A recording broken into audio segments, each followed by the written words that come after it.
Va a tener lugar el inicio del concurso de casos clínicos. Ahora el primer bloque de casos, que estará moderado por la doctora Alejandra Cortés González.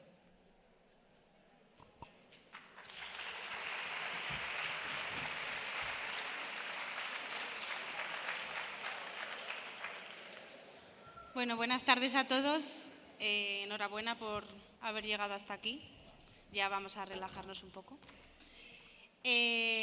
Supongo que os habéis leído el programa. Hay 2 mesas de casos clínicos. La primera mesa, que dura 1 hora, se van a exponer 4 casos clínicos.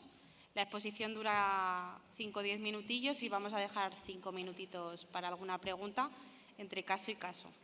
Al final de la segunda mesa vamos a poner un código QR para que votéis, porque es un concurso y hay premios, el caso clínico que más os ha gustado, y de ahí saldrá el primer y el segundo premio, ¿vale? Pues nada, vamos a empezar. Creo que los tengo por ahí preparados. El primer caso clínico lo van a exponer Javier Sánchez y Pedro Traver. El título es "Cuando las piernas se cansan, se pedalea con el corazón", y cuando quieran puedes subir y exponer el caso.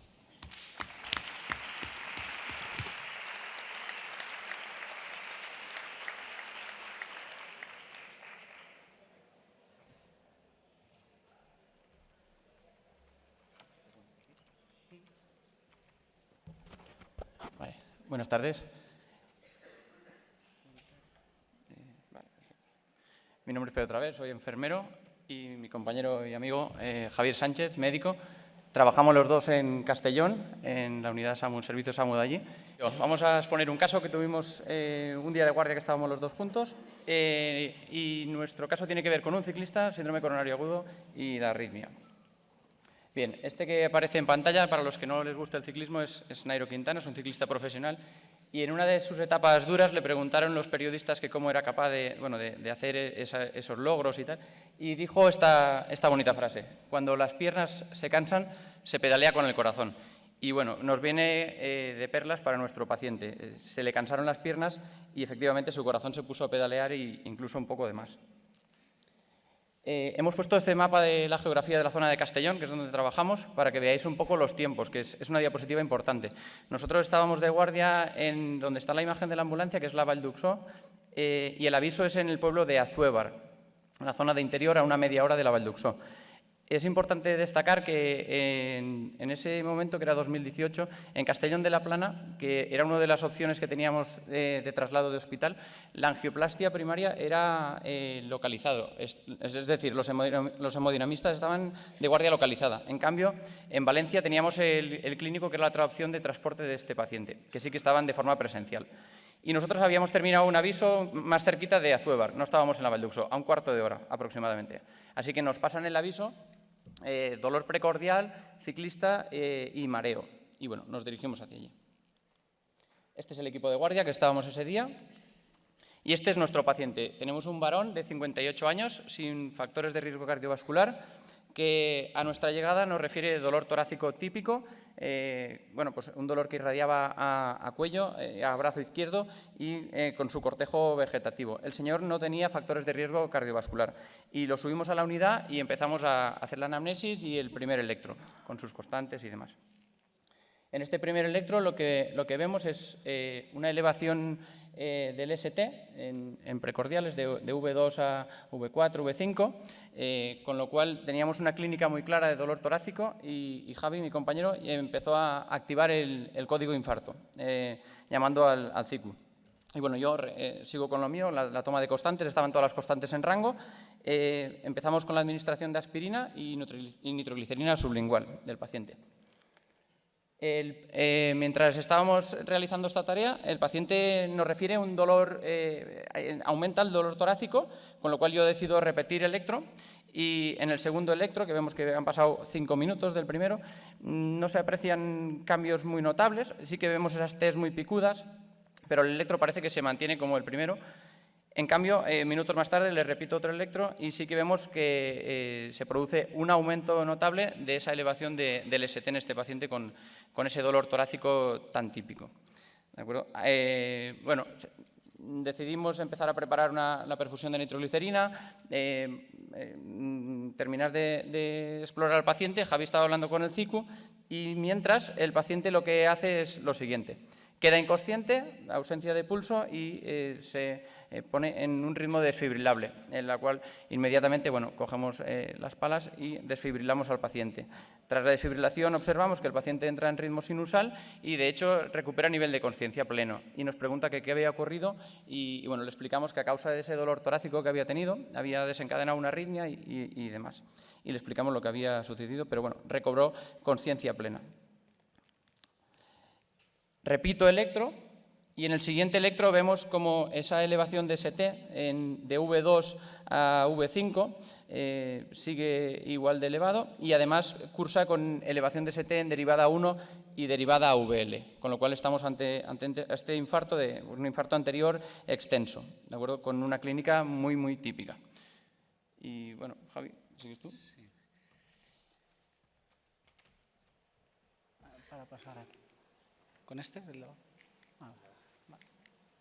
Vale, pues 2 minutos, prácticamente 2 minutos después de lo que había dicho Pedro, que le explicamos al paciente todo lo que había ocurrido y que nos confirma ese infarto anterior extenso, el paciente de nuevo hace otra vez un ritmo de parada, se mete en parada cardiorrespiratoria y en fibrilación ventricular y hace hasta en 3 ocasiones, esos electros si veis los tiempos se llevan solo 25 segundos, se mete en la parada, se hacen las 3 desfibrilaciones y después de la tercera desfibrilación pues ya nos metemos en lo que es el algoritmo de soporte vital avanzado, que todos conocemos. Empezamos a desfibrilar al paciente con control en masaje cardíaco y se toman pulsos cada 2 minutos.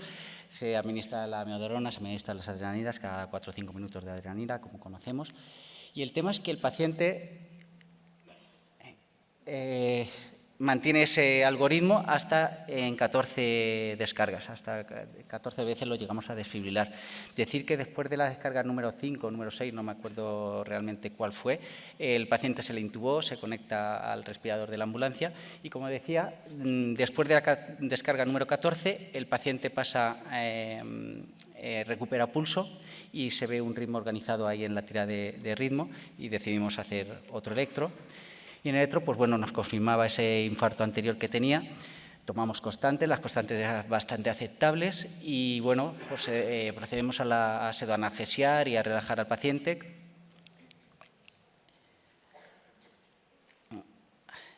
Pero, claro, llegado a ese punto, nos preguntamos, nosotros llevábamos ya ahí 40 minutos con el tema entre la anamnesis, activar el código infarto, los 14 desfibrilaciones. ¿Qué hacemos? Teníamos claro que aquí hay 2 cosas que se pueden hacer, tampoco son más. La elección de la angioplastia o la fibrinólisis. Está claro que todas las guías lo que nos dicen es que la angioplastia es lo de elección en un paciente que ha tenido una parada cardiorrespiratoria, que se le recupera pulso y que haces un electrocardiograma y tiene un infarto. Pero claro, nosotros también nos planteamos la fibrinólisis porque dijimos, estamos ante un paciente de 58 años, sin antecedentes de riesgo, sin contraindicación para la fibrinólisis, que tenemos un infarto de no llega a 2 horas de evolución, que ese trombo, por tanto, lleva menos de 2 horas ahí, que si sabemos que si la fibrinólisis es efectiva es en esas primeras 2 horas, aunque se puede administrar más tarde, pero sobre todo en esas primeras 2 horas. Y luego el tercer punto y fundamental que nos decantó por hacer la fibrinólisis fue que, claro, entre todo llevábamos ya 40 minutos con el paciente. Y que, como ha dicho Pedro al principio, las distancias que teníamos, 80 kilómetros para Castellón, 85 para Valencia, unos 65 minutos más o menos en tiempo, se sumaban los 40 más 65, nos íbamos a los 105, viendo todo bien, 105 minutos tal vez. Entonces, seguramente no llegábamos tan poco a tiempo, ¿de acuerdo? Entonces, decidimos hacer la fibrinólisis, hicimos fibrinólisis y repetimos un electro 15 minutos después de la fibrinólisis, en el que vimos que, además de que el paciente se mantenía hemodinámica, no lo diré, reseteamos, hemodinámicamente estable, el ST se había normalizado bastante. De hecho, el electro de llegada que es a las 2:24. Todo había empezado a las 12:48, es decir, realmente se llevó todo el proceso 96 minutos. Estuvimos ahí al tiempo ese casi. Llegamos con el paciente con todas las constantes correctas y con el ST, si lo veis ahí, normalizado prácticamente al 100%. Comentamos el paciente en vitales con UCI, de los intensivistas del clínico, y ellos decidieron ingresarlo en UCI y hacer el cateterismo a la mañana siguiente. Bueno, nosotros ahí ya perdimos el contacto parcial del paciente porque, bueno, llamamos al acabar la guardia al día siguiente, llamamos al clínico, se le había hecho el cateterismo y nos comentaban que se le había puesto un stent en la DEA, que seguía estable el paciente. Y bueno, resumiendo todo para terminar, el paciente, la evolución luego fuimos llamando porque nos dijeron que se trasladaría al hospital de Sagunto, porque a su hospital de zona, y en Sagunto sí que tenemos conocidos, nos fueron comentando que el paciente pasó luego a planta de cardiología y el paciente quedó con una fracción de eyección correcta, sin secuelas neurológicas. Y bueno, pues en resumen es que el paciente, pues nosotros ganamos la etapa, pero el que la ganó realmente fue el paciente y todo salió bien.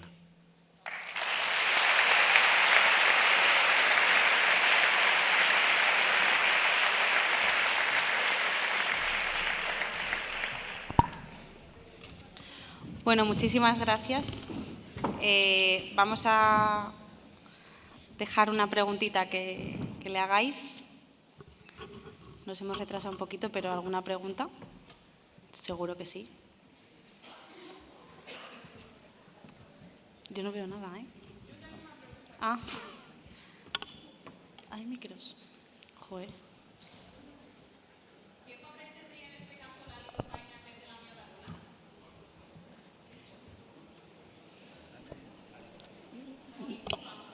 No, igual, como hemos visto esta mañana, porque la amiodarona tiene muy poquito más. Me parece que esta mañana lo veíamos un 24%, junto a placebo en 21% y la lidocaína salía un 22%.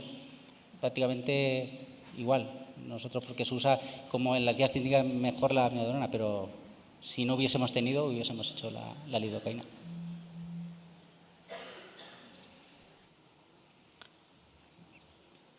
Si no hay ninguna otra pregunta. ¿Nada? Bueno, yo sí que quiero decir una cosa, no es ninguna pregunta, pero como estamos en unas jornadas de arritmias, de cardio, de urgencias, creo que es el único caso de los 8 que es de la urgencia extrahospitalaria, que a mí me parece muy importante y que al final vosotros estáis en un ámbito hostil. Entonces, es un caso muy chulo, muy guay, enhorabuena y muchas gracias. Muchas gracias. Muchas gracias.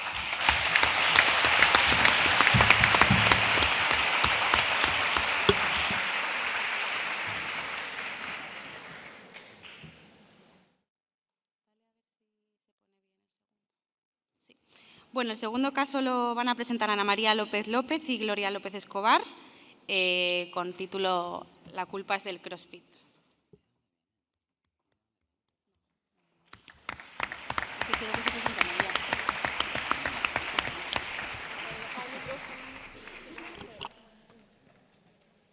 Bueno, buenas tardes. Mi nombre es Ana María López. Mi nombre es Gloria López. Venimos del Hospital Universitario Virgen de la Victoria de Málaga. Y nuestro caso clínico se titula La culpa es del CrossFit. Y como vemos aquí, el CrossFit no es tan bueno como parece. De hecho, hay gente que no sabe lo que es ni el CrossFit. Bueno, empezamos, son las 10 de la noche, en un día cualquiera en la urgencia, en nuestro turno, en nuestro hospital. El cambio de turno para la mayoría del personal, los enfermeros, los celadores, los auxiliares, menos para nosotros, que todavía nos queda otras 12 horitas. Empieza a darnos sueño y de repente suena el timbre de crítico. Vamos corriendo. Y el motivo de consulta, pues palpitaciones.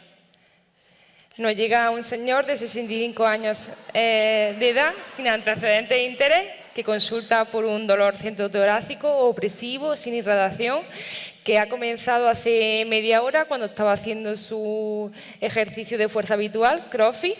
No refiere disnea, ni cortejo vegetativo, ni clínica cardinal de insuficiencia cardíaca.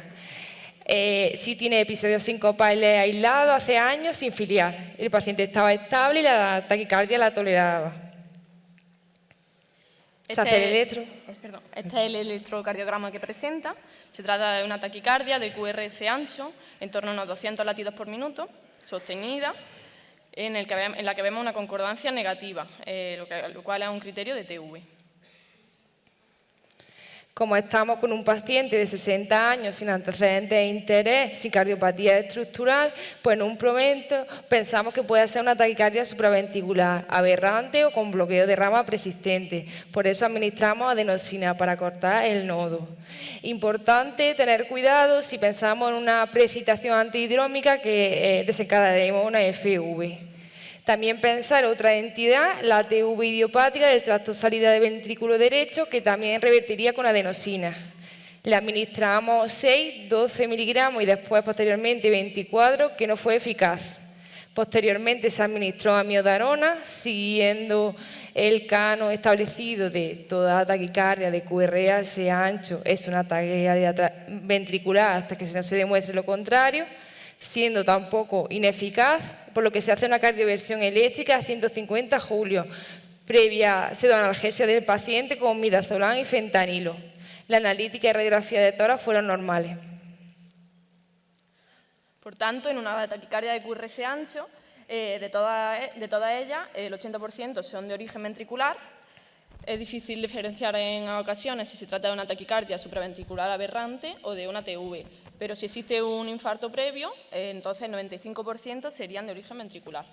Ante la duda, la tratamos como una taquicardia ventricular y lo primero hay que asegurarse de la estabilidad hemodinámica del paciente. Si está inestable hemodinámicamente, entonces cardioversión eléctrica. Y ya después haremos el diagnóstico fino de este electrocardiograma. Si está estable, pues nos da pie a hacer un diagnóstico más fino, valorar la clínica y el electrocardiograma y atención en una taquicardia bien tolerada, una taquicardia de QRS ancho bien tolerada no excluye que sea del ventrículo, de una taquicardia de origen ventricular. Se realiza la cardioversión eléctrica, siendo eficaz, el paciente retoma ritmo sinusal con extrasístoles aislados, que si os fijáis tienen la misma morfología que la taquicardia. También podemos ver ondas T negativas en precordiales derechas, de V1 o V3. No tenemos electros previos que hubieran sido de ayuda y el paciente ingresa en UCI. 48 horas más tarde se realiza otro electrocardiograma en el cual vemos un ritmo sinusal en torno a 64 latidos por minuto. Seguimos viendo esas ondas T negativas en las precordiales y también, si nos fijamos, vemos una pequeña mosquecita detrás del QRS en V3 que puede ser compatible con una onda epsilon, en la cual nos centraremos más tarde. Durante el ingreso, el paciente se realizó un ecocardiograma que se viera un ventrículo derecho dilatado, un cateterismo que se descarga cardiopatía isquemia con unas coronarias normales y una resonancia magnética que nos lleva al diagnóstico final, una displasia ritmogénica de ventrículo derecho. Recordamos que el paciente tiene 60 años y esta patología es más típica de pacientes jóvenes, deportistas y suele debutar con la muerte súbita. Se colocó un DAI por prevención secundaria. Este paciente no tenía factores de riesgo cardiovasculares, no fumaba ni tenía hábitos tóxicos y no tenía antecedentes familiares de muerte súbita. Después de ponerse el DAI, a los 2 meses el paciente vuelve a consultar por palpitaciones. De nuevo suena el crítico y vamos, y ahí vemos este mismo paciente que se encuentra estable hemodinámicamente, tolerando la taquicardia, y vemos en el electrocardiograma una taquicardia de QRS ancho, sostenida, monomorfa, en torno a 200 latidos minutos y con una morfología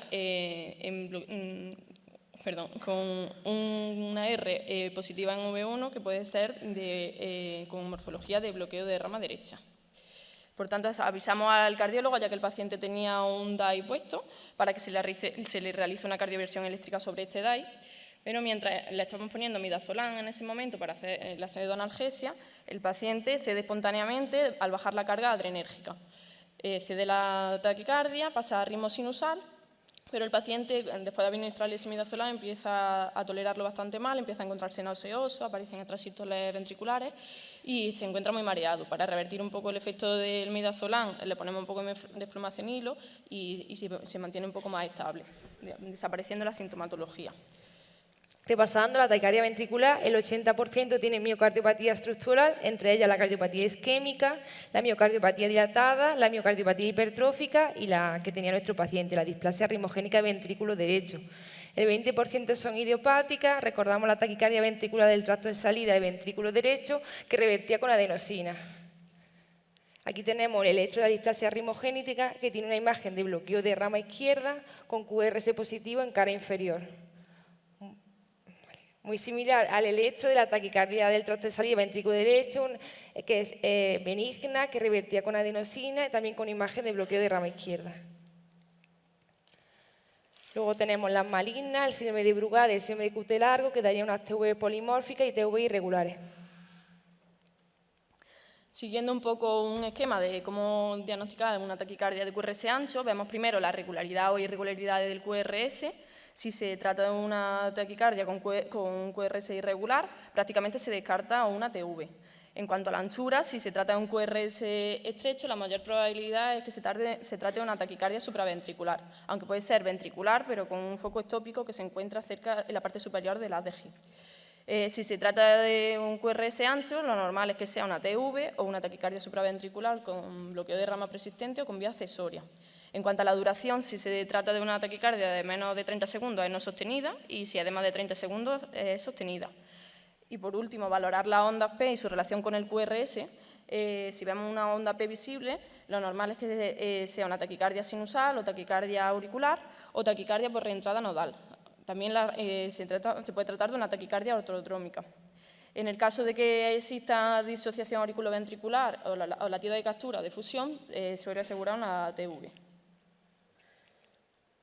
Por tanto, ¿qué hacer con la racha de TV no sostenida con una TV incesante? Podríamos administrar amiodarona, procainamida y si pensamos en una helicoidal, sulfato de magnesio. Ya estamos terminando. Como último de decir que la displasia rimogénica de ventrículo derecho suele aparecer en pacientes menores de 35 años, suelen debutar con muerte súbita. No es el caso de nuestro paciente, que ya tenía 65 años, y bueno, en el electro, en las fases iniciales, suelen ser normales, y posteriormente empiezan a aparecer en algunos electros ondas T negativas en las precordiales, y en el 30% de los casos aparece una onda Epsilon después del QRS. Y nada más. Muchas gracias. Muchas gracias.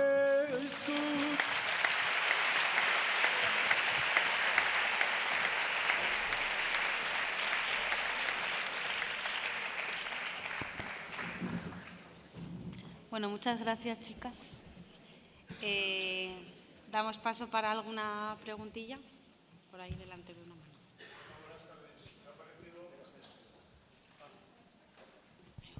Buenas tardes. Enhorabuena, me parece un caso magnífico, pero no sabía yo que andabais así de pasta al Málaga. ¿Qué pasa, que el DAI no tenía pilas o qué? El DAI en este caso parece que no saltó, o sea, cuando el cardiólogo analizó el ritmo con el programador, lo que se vio es que el DAI estaba programado para saltar en una frecuencia un poco más alta, ya que el paciente estaba acostumbrado a hacer ejercicio vigoroso, había dado ATP, las sobreestimulaciones, y parece que no habían sido efectivas, y por eso no había saltado el DAI. Sí, esa era la pregunta, no sé si... Sí, era porque no había saltado, efectivamente. Gracias. Nada.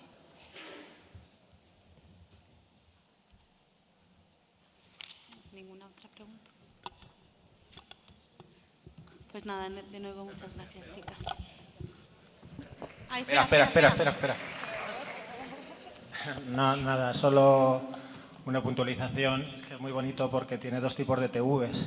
La inicial es del lado derecho y la segunda es del lado izquierdo. Entonces, ahora ya no se usa tanto el término de displasia rimogénica del ventrículo derecho como una miocardiopatía displásica, porque puede afectar los dos ventrículos y a veces es más el izquierdo que el derecho.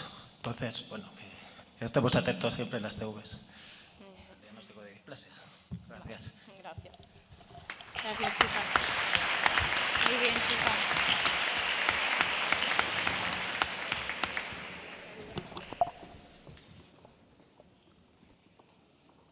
Bueno, el siguiente caso se titula Vasoespasmo parece tromboes y lo van a presentar Guillermo Galeote e Irene Torres.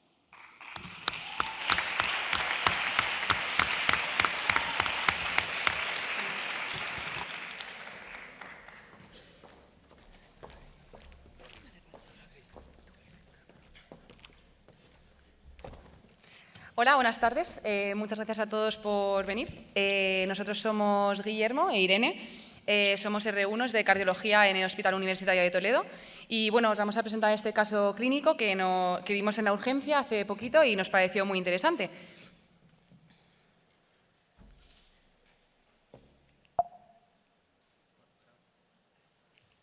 Vale, ahora. Gracias. Bueno, este es un varón de 48 años que acude a urgencias por dolor torácico. Como antecedentes personales, el paciente pues, era fumador, dislipémico y también consumidor esporádico de cocaína. Tuvo un ingreso recientemente, en octubre del año pasado, por una miocarditis aguda, por lo que estuvo ingresado en cardiología y se realizó una coronariografía en la que no se visualizaron lesiones y también una resonancia magnética que mostraba una FEBI conservada y datos pues, típicos de la miocarditis. El paciente cuenta que llevaba unas 2 horas con dolor torácico opresivo no irradiado, acompañado de cortejo vegetativo y un EVA 7/10. Además, el paciente había consumido cocaína horas antes de empezar con el cuadro clínico. La exploración física es anodina, únicamente destacar unos crepitantes húmedos vivasales.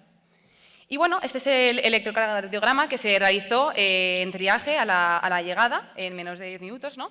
Y aquí lo que vemos es un ritmo sinusal a 75 latidos por minuto aproximadamente y un PR corto de 100 milisegundos, probablemente debido al efecto simpático-mimético de la cocaína.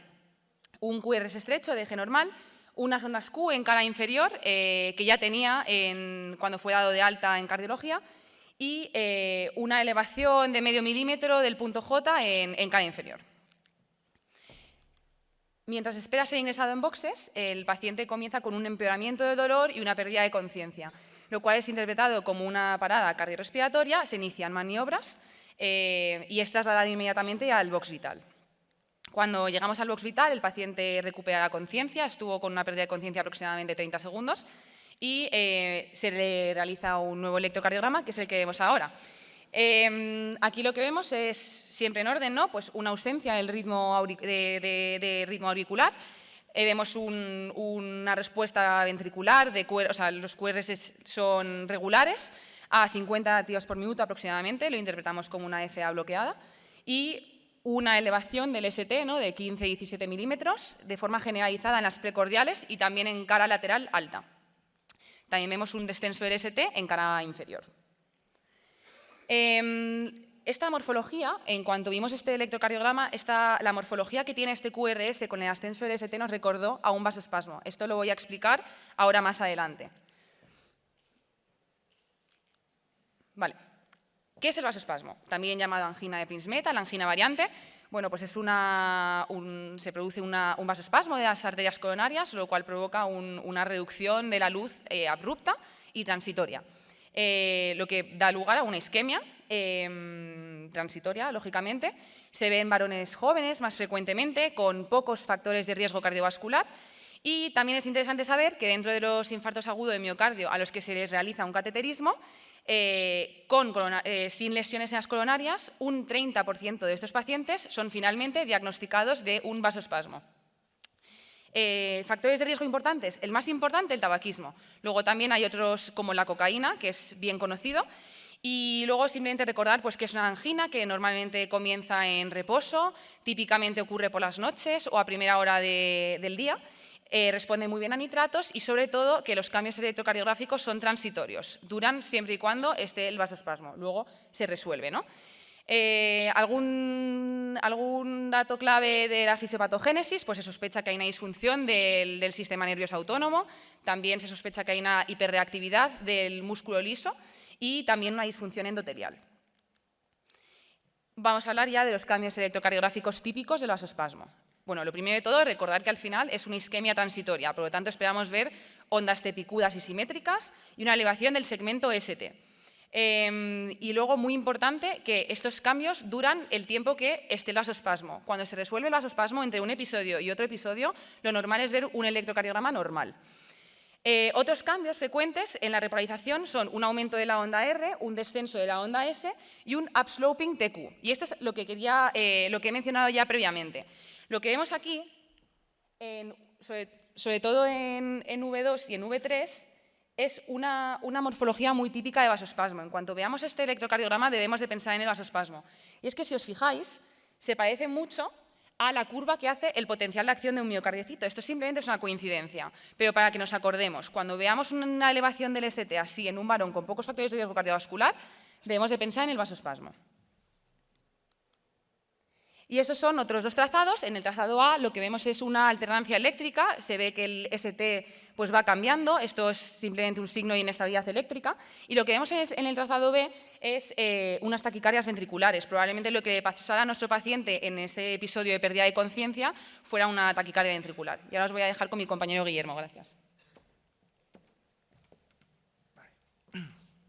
Dentro del diagnóstico diferencial de la elevación del ST en nuestro servicio de urgencias, debemos incluir evidentemente el YAMCES, donde es típico una elevación del ST de tipo convexo con descenso del ST en las derivaciones enfrentadas. Además, si encontramos el YAMCES en una situación hiperaguda, podemos encontrar T picudas simétricas. Diagnóstico diferencial muy importante con el bloqueo rama izquierda, donde es típico el QRS ensanchado y una elevación del ST cóncava. Con la pericarditis aguda, donde encontraríamos una elevación del ST generalizada, sin ese descenso del ST en espejo, como en el YAMCES, y además de forma muy específica el descenso del PR.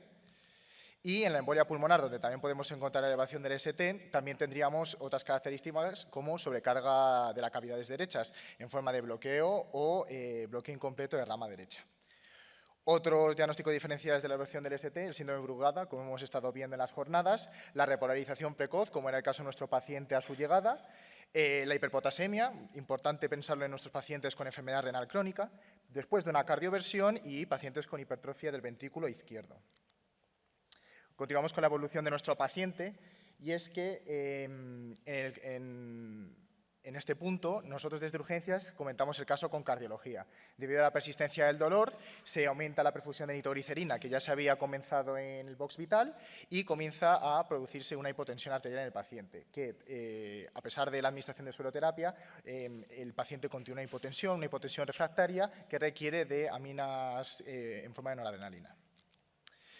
En la ecocardioscopia que realiza cardiología a pie de cama, observan una imagen sospechosa de flap a nivel de la aorta ascendente y ante la sospecha ahora de una disección de aorta, lo que se hace es llevar al paciente al angiotac, donde podemos observar este defecto de repleción a nivel del ostium del tronco coronario izquierdo, sugestivo, muy sugestivo de una trombosis a dicho nivel. Y es que aquí comienza la pesadilla, el paciente... La pesadilla de que no avanza, y es que el paciente, ya probablemente debido a un infarto ya bastante evolucionado, comienza con un deterioro respiratorio, entra en edema agudo de pulmón y requiere de una intubación orotraqueal. Evidentemente, con esa imagen en la mente, no podemos dejar de hacer un cateterismo emergente, donde vemos un trombo en el tercio del tronco coronario izquierdo, que sería ese que ven ahí en la imagen. Ese es el trombo aspirado y se coloca un stent farmacoactivo también a ese nivel. Esta es la coronariografía que los hemodinamistas nos han prestado. Como ven, pueden ver un defecto de repleción con un stop a nivel medio del tronco coronario izquierdo, que tras aplicar la tromboaspiración y el stent farmacoactivo, se quedan las coronarias muy bien dibujadas. A pesar de todo ello, y como ya he dicho, quizá por haber estado moneando con el paciente, no haciendo caso al dolor típico con esa elevación del ST, ese descenso, haber tardado en hacer ese cateterismo, el paciente ya está en una inestabilidad clínica y hemodinámica muy marcada, entra en shock cardiogénico escala ID con una dependencia a drogas vasoactivas. Entonces, como es un paciente joven, candidato a escalar medidas terapéuticas, nosotros desde el Hospital Universitario de Toledo le derivamos a nuestro hospital de referencia, que es el Hospital 12 de Octubre, para escalar medidas terapéuticas en este paciente ya con una IC avanzada. Dos palabras sobre la cocaína. A pesar de que su consumo está disminuyendo en la población general, sigue siendo una de las drogas, como ya sabrán, más consumidas dentro del servicio de urgencias y, al menos en los estudios realizados en Estados Unidos, se ve que su uso se está aumentando en los estudiantes de bachiller. Dentro de la patogénesis de la cocaína, como ya todos sabemos, la vasoconstricción, el vasoespasmo, pero también tiene otras formas de patogénesis, ¿no? No podemos olvidarnos la aceleración de la aterosclerosis y la trombosis que produce esta droga y también el aumento de la demanda del oxígeno a nivel del miocardio. En este árbol de manejo sería un manejo en un paciente consumidor de cocaína que acude al servicio de urgencias por un dolor torácico, ¿no? Entonces, evidentemente, aparte de realizar una anamnesis y exploración física y un electro en menos de 10 minutos, lo que tendríamos que hacer, si objetivamos una elevación del ST, sería realizar una prueba breve con nitratos. En caso de resolverse, este paciente se podría ingresar en cardiología como un escasez de alto riesgo, pero si no fuese el caso, si no se resolviese, tendríamos que seguir las directrices aceptadas para el IMEST, como fue en este caso, que el paciente acabó en la coronografía emergente. Entonces, ya para terminar, 3 mensajitos para llevarnos a casa. Ante un dolor torácico típico con una elevación del ST persistente sugestivo de Janssen, no podemos retrasarlo. Es muy importante realizar una coronografía emergente. Miocardio es tiempo, ¿vale? O sea, tiempo es miocardio, mejor dicho. Y hay que estar alerta ante pacientes consumidores de cocaína. No todo es vasoespasmo, hay que tener en cuenta esa capacidad heterogénica, cuidado con el IAM por oclusión coronaria obstructiva en estos pacientes y las disecciones de aorta relacionadas con crisis hipertensivas también asociadas al consumo de esta droga. Además, no toda elevación del ST es isquemia o infarto de miocardio. Como ya saben, recordamos el bloqueo de rama izquierda, la pericarditis aguda, el TEP, la hipertrofia del ventrículo izquierdo y la hiperpotasemia, muy frecuente en nuestros pacientes de enfermedad renal crónica. Y nada, esta sería la bibliografía que hemos empleado y eso sería todo. Muchas gracias.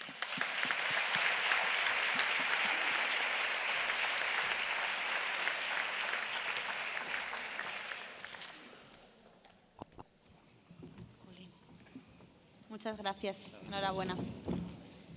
¿Alguna pregunta breve? Que vamos un poco más de tiempo. Tengo una. Ya, lo sabía.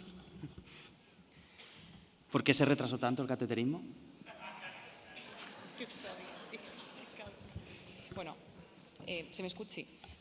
Lo primero de todo, cuando avisamos a cardiología, el argumento principal que ellos tenían es que tenía un cateterismo limpio hace unos meses. Entonces, el paciente, como había estado ingresado en octubre, esto fue el día 1 de enero, por cierto,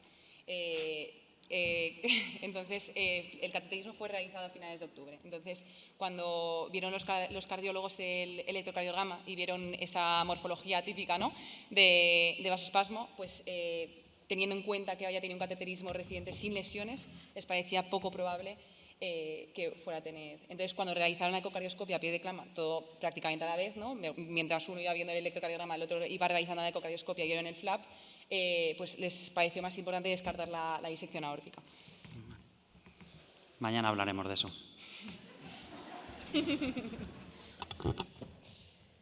¿Alguna otra pregunta? ¿No? Pues nada, muchas gracias. Enhorabuena.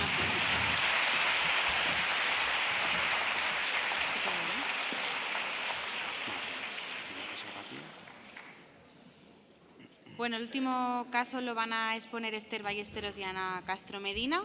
Se titula La dieta que destapó la arritmia, así que cuando queráis, no sé.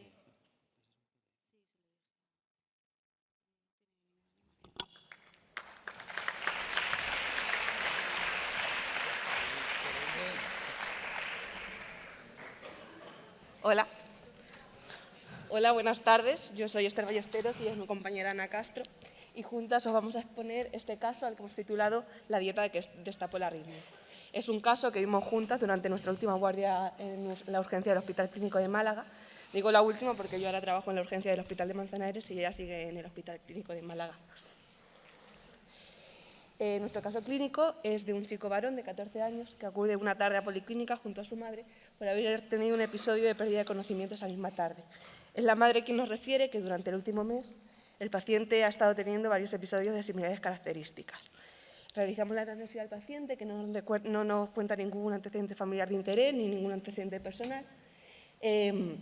Simplemente nos dice que previo a la pérdida de conocimiento tiene una sensación de mareo con visión borrosa, que en alguna ocasión ha tenido palpitaciones, pero no siempre, que posteriormente pierde el conocimiento y se recupera espontáneamente. Como dato de interés, nos dice que durante el último mes ha hecho una dieta muy restrictiva y ha perdido 20 kilos de peso. Ante esta situación, pues lo primero que nos lleva a pensar es que el paciente está sufriendo síncopes vasovagales de repetición. Realizamos una toma de constantes, todas dentro de la normalidad, una exploración física con una ocultación normal, una exploración neurológica sin focalidad y un abdomen totalmente anodino. Y finalmente decidimos realizar un electro, esperando un electro normal. pero nos encontramos con este registro. Socorro, nuestro paciente fácil pues se ha complicado un poco. Nos ponemos a analizar detenidamente el electro y lo que observamos es que hay un ritmo auricular a unos 65 latidos por minuto, con un POR cortado y ondas de precipitación que se observan en 2 AUF y en precordiales derechas positivas y en VTN y una onda delta negativa en la derivación 3. Con este electrocardiograma pues decidimos seguir estudiando al paciente. En primer lugar, hacemos una analítica de sangre y como dato a destacar encontramos una hipopotasemia severa con un potasio en 2,2. Una radiografía de tórax con un índice cardiotorácico dentro de la normalidad, sin infiltrados pulmonares ni derrame pleural. Y finalmente hacemos una interconsulta al cardiólogo de guardia que baja a realizar un ecocardio a pie de cama donde no se evidencia ningún signo de cardiopatía estructural y la función sistólica global está conservada.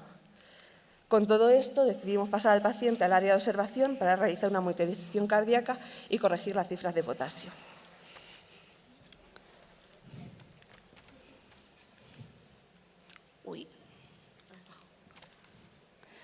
Bueno, al normalizar las cifras de potasio, las alteraciones en el electro no se modificaron. Al revisar la telemetría, objetivamos una alternancia en el ritmo sinusal que también conducía con PR normal y con vía accesoria, así como racha de taquicardia sinusal y registros de electro sin ninguna alteración. Este es un electro en el que pensábamos que le habíamos salvado la vida al paciente con el potasio corregido, que tiene un ritmo sinusal con un PR en torno a 160 latidos por minuto, a 160 milisegundos, en torno a 60 latidos por minuto, con un QRS estrecho y sin alteraciones de la repolarización.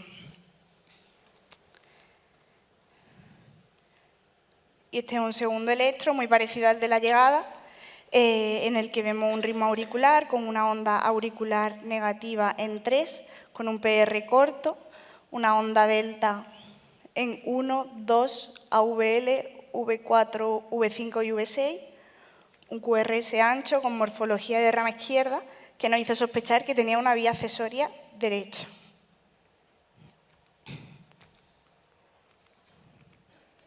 Bueno, con todo ello concluimos que el paciente tenía un síndrome de Wolff-Parkinson-White mediado por vía accesoria derecha o posible vía accesoria de tipo Magen, sin evidencia de cardiopatía estructural. Los pacientes que presentan un síndrome de Wolff-Parkinson-White tienen una vía accesoria que comunica la aurícula con los ventrículos y que puede estar en cualquier localización, salvando así el nodo AV. Esta vía puede conducir de forma anterógrada o de forma retrógrada, produciendo taquicardia antidrómica u ortodrómica. Cuando conducen con vía, de forma retrógrada, no hay alteraciones en el electro, solamente las vemos cuando conduce de forma anterógrada. Y estas son el PR corto y la onda delta. Las vías accesorias de tipo Magen es un tipo de vía que tienen unas características especiales que las diferencian del síndrome de Wolff-Parkinson-White. Y son que es siempre derecha, que siempre conduce de forma anterógrada y que tienen una característica decremental, al igual que el nodo AV, es decir, que a mayor cantidad de estímulo, de impulsos nerviosos, o sea, eléctricos, lleguen a ella, van a producir un retraso en la conducción de los mismos. Bueno, al alta, el paciente fue derivado a la unidad de arritmia, donde se propuso la realización del estudio electrofisiológico y la ablación, si era posible. Con todo ello concluimos pues, que la importancia de hacer un electro a todos los pacientes que tengan un síncope, sean las características que sean, así como la realización de una buena anamnesis que nos oriente el caso. La dieta estricta que había desencadenado una hipopotasemia severa nos había llevado a pensar que las alteraciones en el electro podían ser debidas al potasio. Pero las palpitaciones que contaba el paciente, junto con la normalización del potasio sin la corrección de los electros, y la alteración constante de la telemetría finalmente nos hizo pensar que el paciente podría tener un síndrome de Wolff-Parkinson-White.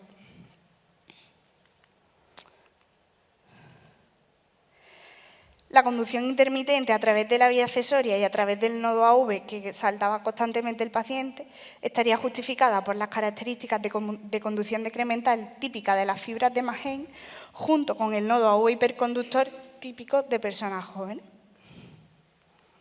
Y nada, eso es todo.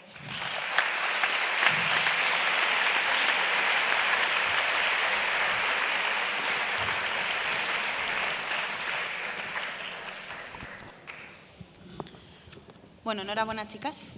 Para acabar ya, ¿alguna preguntilla? Venga.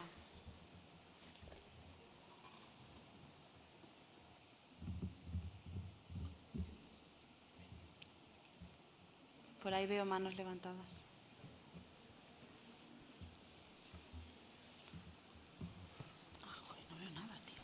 Enhorabuena por el caso, pero a mí me cabe la duda de hacer un diagnóstico de una fibra de Mahain, de conducción tipo Mahain, sin un estudio electrofisiológico y ver las propiedades de esa vía con tiempos reales es complicado, se me hace complicado de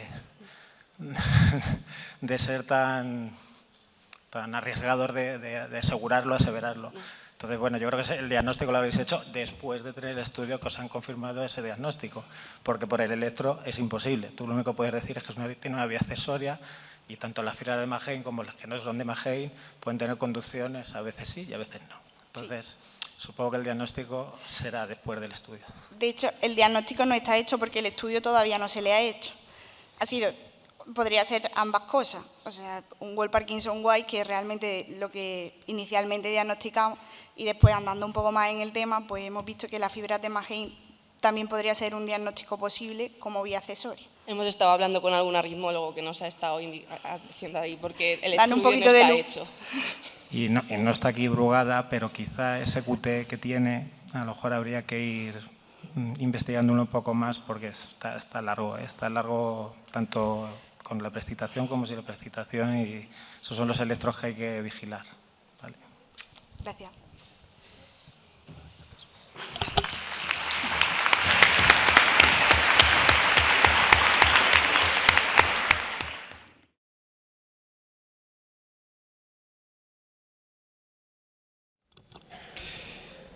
Muchas gracias. Ahora va a tener lugar el último bloque de casos, el segundo bloque, moderado por el doctor José María Alises Moradea.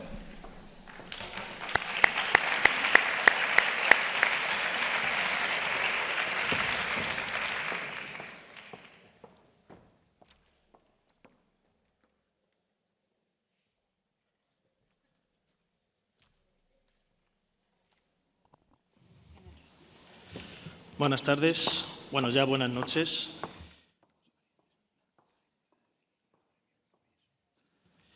Vamos a dar comienzo a la última mesa con el caso número 5, que se titula Atención a la flecainida. Está presentado por Alicia Navarro Carrillo y María Aránzazu Romero Cebrián, del Hospital General de Villarrobledo. Recordar que tenemos 10 minutos para el caso. Cuando queráis. ¿Queréis pinganillo? No, pues venga.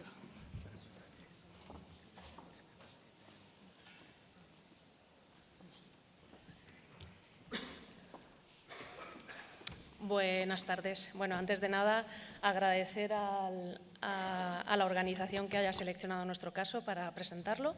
Somos Alicia Navarro Carrillo y Arantxa Romero Cebrián, del Servicio de Urgencias de Villarrobledo. Pues queremos presentar un paciente de esos que casi nunca van a urgencias, de los que van al médico pues cuando realmente se encuentran mal. Un varón de 50 años que viene de Rumanía pero trabaja en nuestra zona y que acude por síntomas de palpitaciones y sensación disneica de menos de 24 horas de evolución.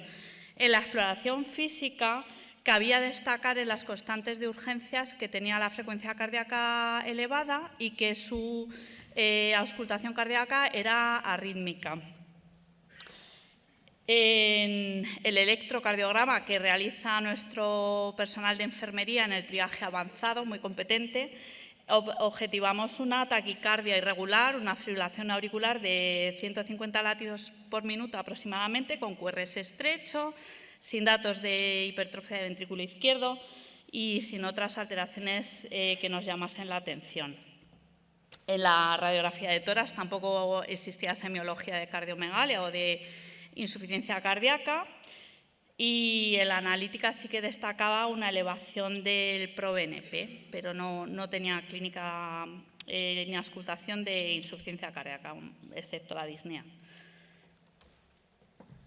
Siguiendo las guías, las recomendaciones de la Sociedad Española de Cardiología del 2020, que ya hemos visto que las últimas recomendaciones son del 2023, pero en este caso en esto no han cambiado. Tenemos un paciente joven con presencia de síntomas de fibrilación auricular de menos de 24 horas de evolución y, en principio, sin cardiopatía estructural conocida. Por lo tanto, vamos a intentar controlar el ritmo cardíaco que tiene con un fármaco antiarrítmico, que en nuestro caso hemos seleccionado la flecainida. A 2 miligramos por kilo, en este paciente en concreto 150 miligramos intravenosos en 20 minutos. Podríamos haber elegido también otros fármacos del tipo 1C con la misma grado de recomendación, clase 1A, como la propafenona y el bernacalant, indicados también en pacientes sin cardiopatía conocida, signos de insuficiencia cardíaca y nada. Y a los 10 minutos del inicio de la perfusión de flecainida, nos avisan que el paciente comienza con mareo, hipotensión, y acudimos a verlo y nos encontramos con este ritmo en el monitor. Parece una taquicardia de QRS ancho a una frecuencia cardíaca de unos 300 latidos por minuto. El pulso está presente y entonces tenemos que cambiar de escenario. Tenemos que decidir hacer una cardioversión eléctrica en este caso. Mientras nos vamos preparando con la pseudoanalgesia y demás, el electro va de mal en peor. De repente, pues eso, vemos un ritmo desorganizado, el paciente empieza a deteriorarse y empezamos a pensar, pero bueno, ¿qué ha pasado aquí?, ¿no? Lo que nos da la cabeza para hacer un diagnóstico diferencial, pues lo primero que pensamos, la culpa es de la flecainida, ¿no? La flecainida lentece el ritmo auricular, que además lo organiza y permite que, al ser la frecuencia auricular menor, todos los impulsos eléctricos pasen al ventrículo, produciendo una conducción 1 a 1, que en ocasiones además se asocia a una conducción aberrante del QRS, y lo cual dificulta bastante el diagnóstico diferencial entre una taquicardia supraventricular con conducción aberrante y una taquicardia ventricular. Bueno, los criterios se han repasado a lo largo de hoy en distintas ocasiones, pero bueno, por reseñar un poco los que pueden ser más fáciles de identificar, es la concordancia del QRS en las precordiales, entre otros, ¿no? En nuestro caso el problema fue que no hubo tiempo para hacer un electrocardiograma de 12 derivaciones, solo disponíamos de esas 3 derivaciones, que es lo que pudimos rescatar del monitor de observación. Entonces, bueno, también decir que en el intento del diagnóstico diferencial de este tipo de taquicardias, las siguientes se han publicado distintos criterios y algoritmos, entre los que destacamos pues, los del doctor Brugada, que se publicaron en el 91, donde con 4 pasos, si los pacientes cumplían estos 4 pasos, la sensibilidad y la especificidad para taquicardia ventricular era de hasta el 99 y 97% respectivamente, con lo cual, pues bueno, tenerlos a mano siempre que podamos. Como segundo diagnóstico diferencial, pensamos en el propio efecto arritmogénico de los antiarrítmicos, en este caso de la flecainida, que es un buen fármaco en pacientes sin cardiopatía estructural conocida, a evitar, lógicamente, en pacientes en que ya conocemos que tengan una enfermedad coronaria, insuficiencia cardíaca, una hipertrofia de ventrículo izquierdo. Conviene administrar previamente bloqueantes del nodo aurículo-ventricular para evitar la conversión a Flutter 1.1, pero ni siquiera los documentos de consenso de SEMES ni la Sociedad Española de Cardiología hacen hincapié o aclaran qué fármaco utilizar, en qué dosis y con qué intervalos. Conviene también vigilar regularmente los electrocardiogramas, sobre todo al inicio de los tratamientos o cuando hay cambios en el mismo de dosis, porque nos puede llevar o servir de pista un ensanchamiento del QRS de más del 25% y pensar que puede aparecer una arritmia posteriormente. El siguiente diagnóstico diferencial que nos planteamos, este hombre tiene una cardiopatía y no la hemos sabido ver. Y aquí queremos poner de manifiesto la utilidad de la ecocardioscopia en urgencias. Por supuesto, con una enseñanza arreglada y con los medios técnicos adecuados, puede ser un pilar adicional para la evaluación de nuestros pacientes, que nos den seguridad clínica antes de poder hacer un tratamiento que puede tener sus complicaciones. Bueno, más que seguir pensando, vamos preparándonos para la cardioversión, realizamos pseudoanalgesia y vamos a hacer la cardioversión eléctrica ya. Así que todos fuera, que nuestro paciente está inestable. ¿Qué ocurre?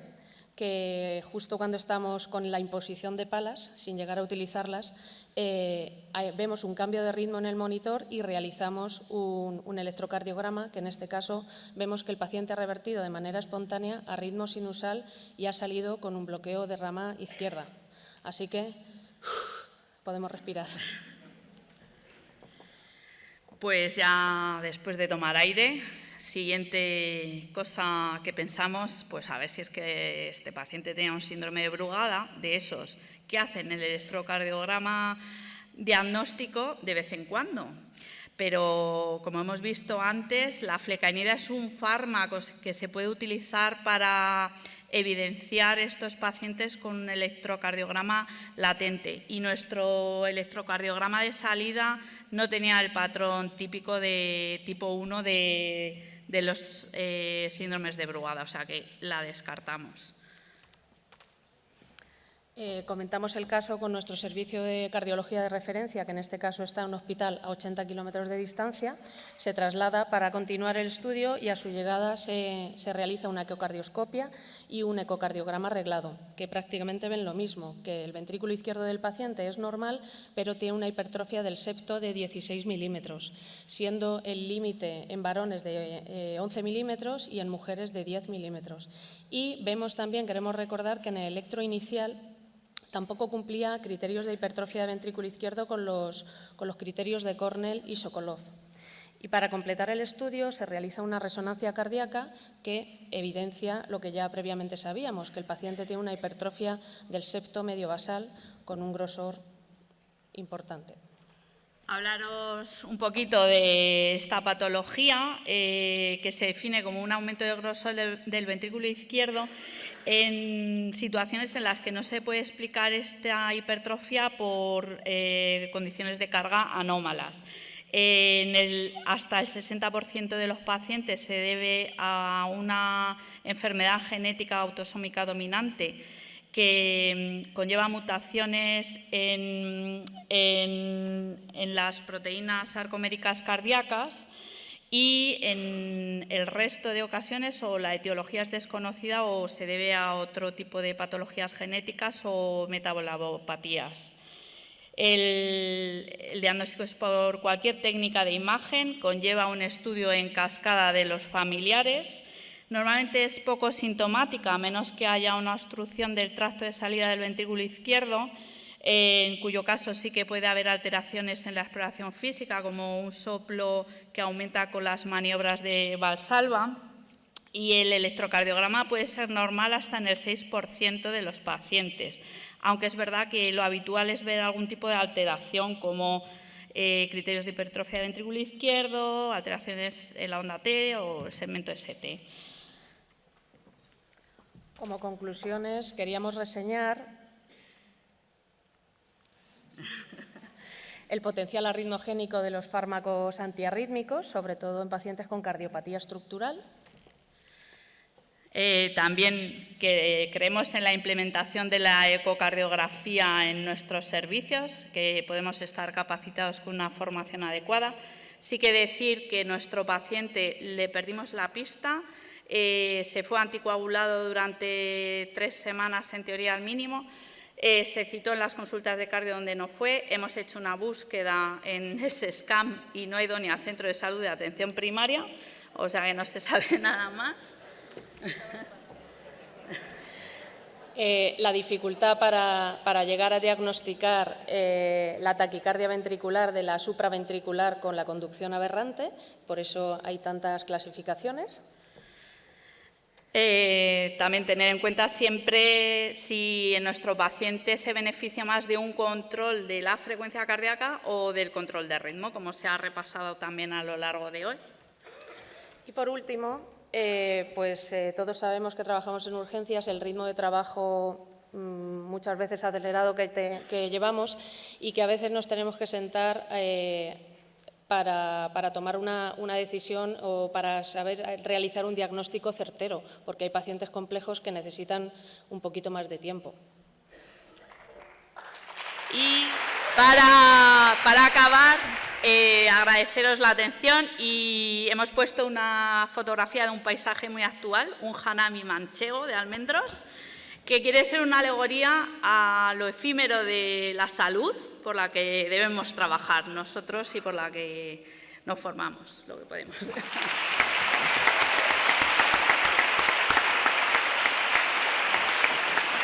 Muchas gracias por vuestra presentación, muy interesante. Abrimos un turno de preguntas. Tenemos 2 minutos. ¿Hay alguien que quiera preguntar algo?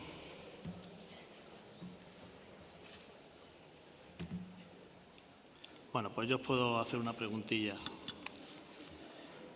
Al final, ¿qué tipo de arritmia creéis que finalmente tuvo este paciente? Pues el primer registro que tenemos del monitor sí que no podemos asegurarlo porque no teníamos las 12 derivaciones, no nos dio tiempo. Sí que pensamos que era más un flúter 1C como consecuencia de la administración de la flecainida, por eso, por la administración de fármacos del grupo 1C.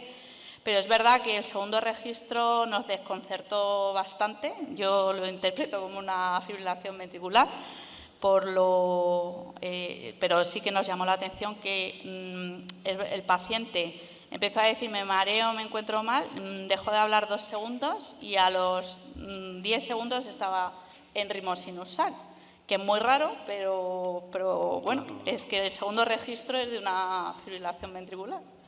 Así que... ¿Y volveríais a hacer uso de la flecainida? Pues con mucho cuidado y pensándonos eso, primero poner un beta bloqueante o un fármaco frenador para que no tengamos un sustazo de esos. Muy bien, pues muchas gracias.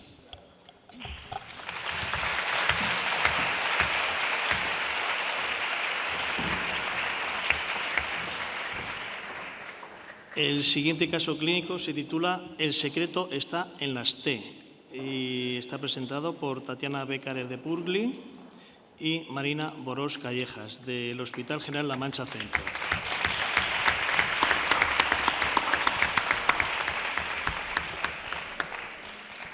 Bueno, buenas tardes a todos. A mí me gustaría empezar dando las gracias a la organización por el esfuerzo de todos estos meses y al comité científico por haber seleccionado nuestro caso, el cual se titula El secreto está en las ondas T.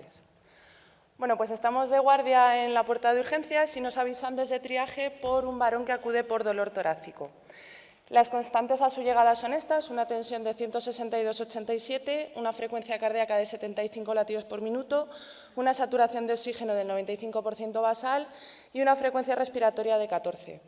A su llegada está hemodinámicamente estable y no tiene dolor torácico, con lo cual pasa a boxes con un nivel 3. Siguiendo el protocolo de dolor torácico, en menos de 10 minutos le hacemos un electro y en él vemos un ritmo sinusal con un eje izquierdo, un complejo QS en V1 y V2 y en 3 y AVF. Y lo que nos llama la atención son unas ondas T en las derivaciones precordiales, que es de lo que vamos a hablar más adelante.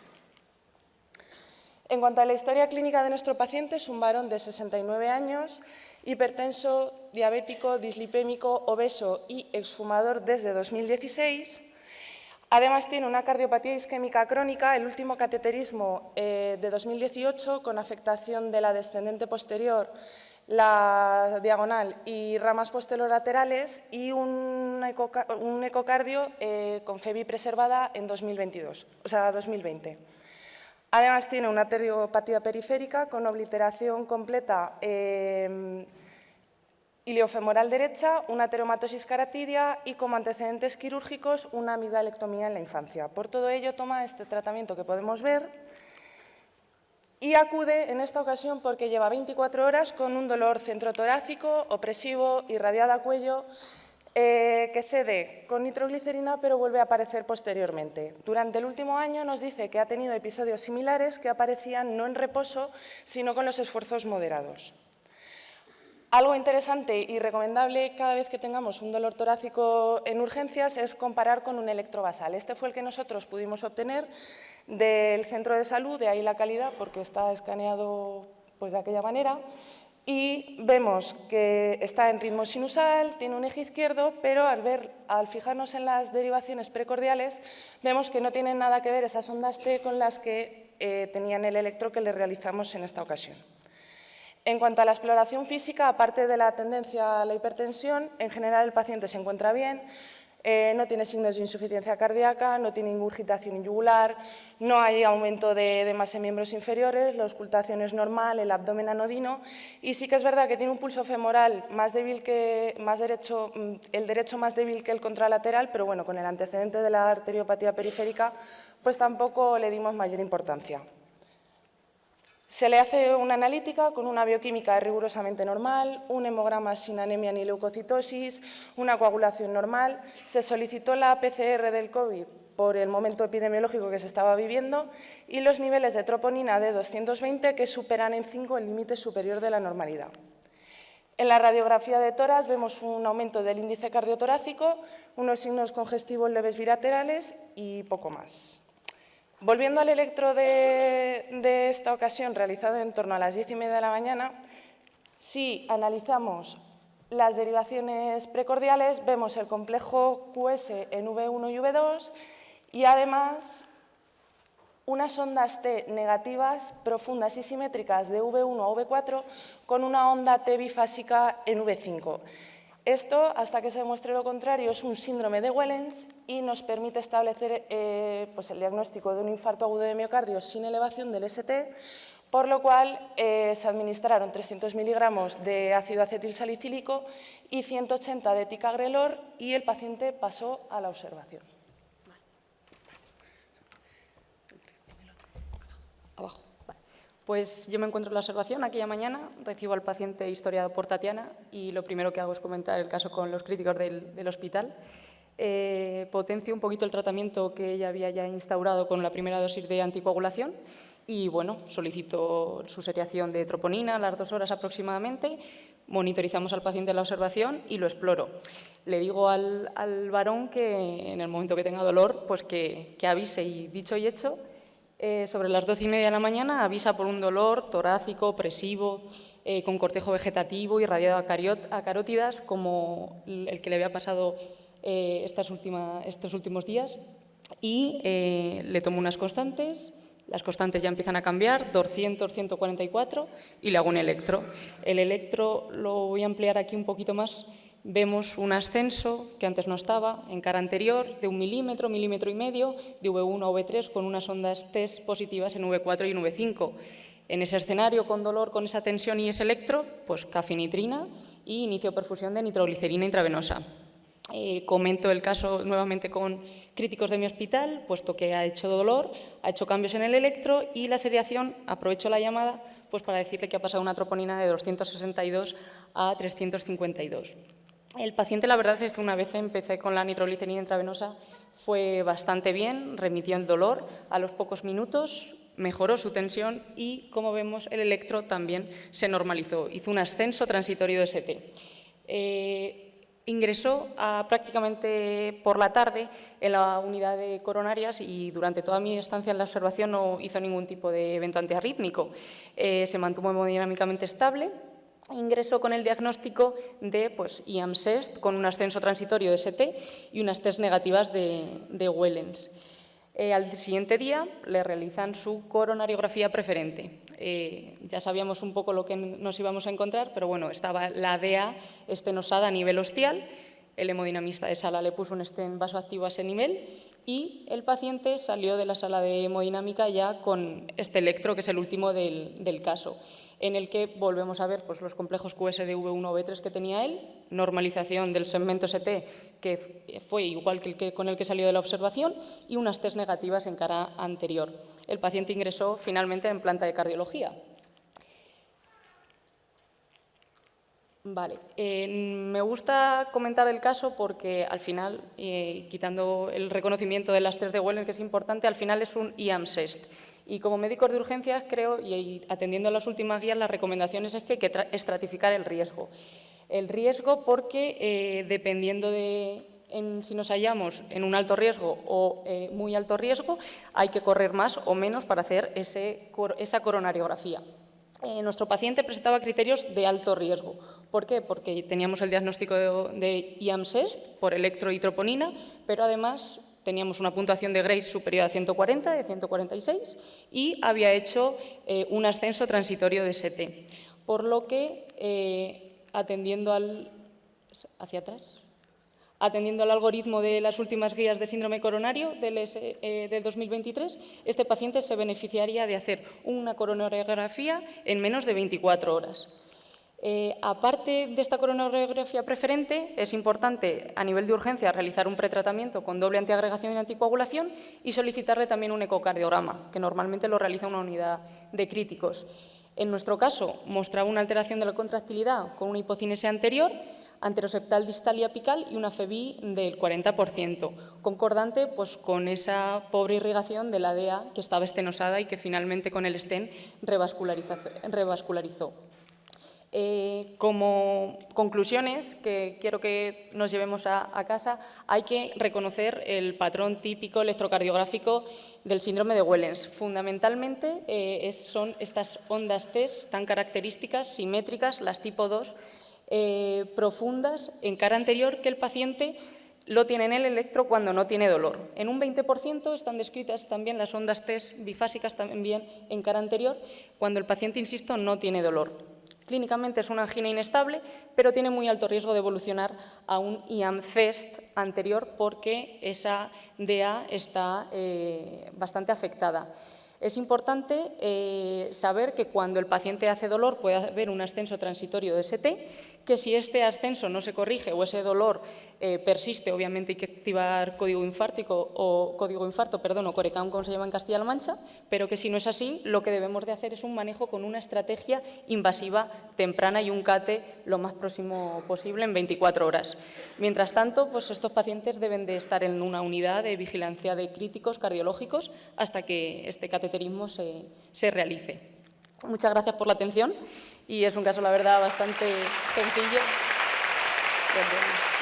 Bueno. Muchas gracias, enhorabuena por el caso. ¿La audiencia tiene algún tipo de pregunta? Estamos parcos hoy en preguntas, ¿eh? Ahí. No hay luz para... Muy bien, enhorabuena por el caso, muy interesante. Un matiz, en las guías que habéis hecho referencia y en las anteriores, en las guías del 2023 ya vienen los dos juntos, los dos infartos ST elevado, pero las anteriores también del no ST elevado, insiste en no pretratar a estos pacientes hasta la sala de hemodinámica. Mi pregunta es, ¿lo pretratáis siempre? ¿Ha sido este caso? ¿Por qué? Normalmente siempre, lo que te dice la guía es que utilices aspirina, lo anticoagules y en la sala, en función de la anatomía, pues elijas si ponerle un segundo antiagregante o si son 3 vasos o va a quirófano. En nuestro hospital, aquí en Alcázar, este paciente, como iba a hacerse un cateterismo al día siguiente, sí que pretratamos con doble antiagregación y anticoagulación. En principio teníamos también una anatomía coronaria que ya conocíamos, entonces siempre solemos hacer doble antiagregación y la primera dosis, sabiendo que el CATE va a ser programado en unas horas. Sí, lo que pasa es que la habéis dado incluso antes de las troponinas, porque se dio antes de pasar observación. Yo creo que hay que ser un poco más prudente en ese aspecto. Y este tipo de lesión, algunas, las DEA proximales, si son, me saldrá, no me sale la palabra, perdona, pero bueno, como si tuviera una enfermedad de tronco o tengo una DEA muy predominante, perdón, que no me salía, algunos de estos terminan en cirugía. Y si tú das la doble antiagregación y lo metes en cirugía, mueren un 10% más, nada más por la doble antiagregación. Lo digo porque hemos de ser rigurosos en ese aspecto. Yo entiendo que no es lo mismo estar en un hospital con cateterismo inmediato, como estoy yo, que en un hospital estoy... ¿Vosotros tenéis cateterismo? Pero una pregunta, que estáis a distancia, pero bueno, simplemente por matizarlo. Vale, aunque consideres que tiene muy alto riesgo isquémico, no da... Para mí hay patrones de muy alto riesgo y algunos que pueden terminar en cirugía de revascularización, y uno de ellos es este. El de la enfermedad de tronco, ese descenso del ST en 6 derivaciones con elevación de VR es uno de ellos. Hay un porcentaje de estos pacientes que terminan en cirugía pues porque tienen troncos grandes, troncos de las bifurcaciones que son difíciles de revascularizar o que impiden la revascularización, hay que meterlo en quirófano urgente, y otros son estos, de aproximales muy predominantes que te pueden terminar en cirugía. Y insisto, el haber dado la doble antiagregación, diciéndonos además las guías que no lo demos, en estos casos encima tienen este plus, que si terminan en cirugía, tienen esto. Bueno.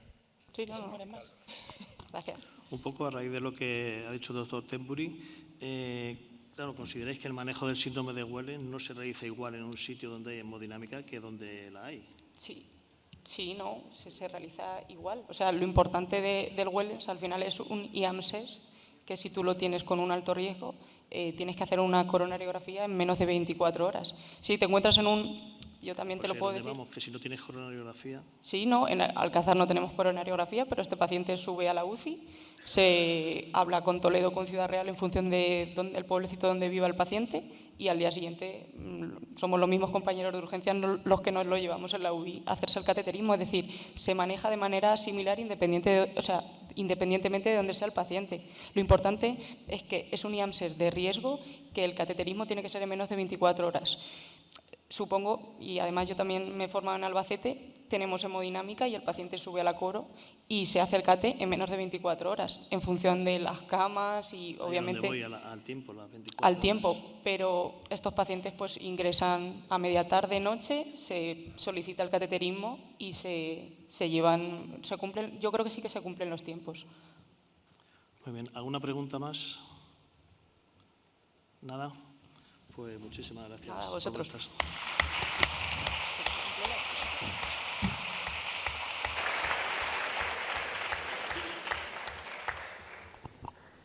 Bueno, el siguiente caso se titula Dieta y ejercicios llevados al límite. Está presentado por la doctora Carolina Gandía Navarro del Hospital General de Villarrobledo y Josefina Monedero, la Orden del Hospital General de Almansa.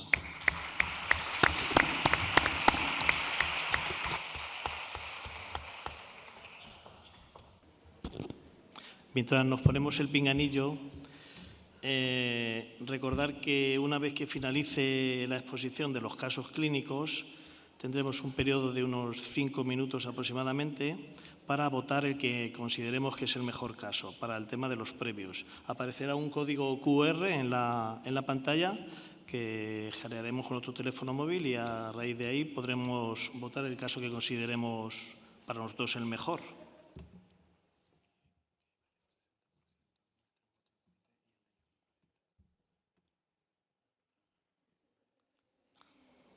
Bueno, vamos a ver, el voto del público vale un 40% y el voto del comité científico un 60%.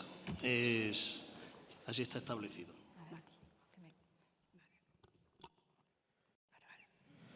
Bueno, lo primero, gracias por habernos cogido el caso, ¿vale? Bueno, yo soy Carolina y mi compañera es José. Y ese es el caso que nos lleva a continuación, que pasó hace ya unos cuantos años en el Hospital de Almansa.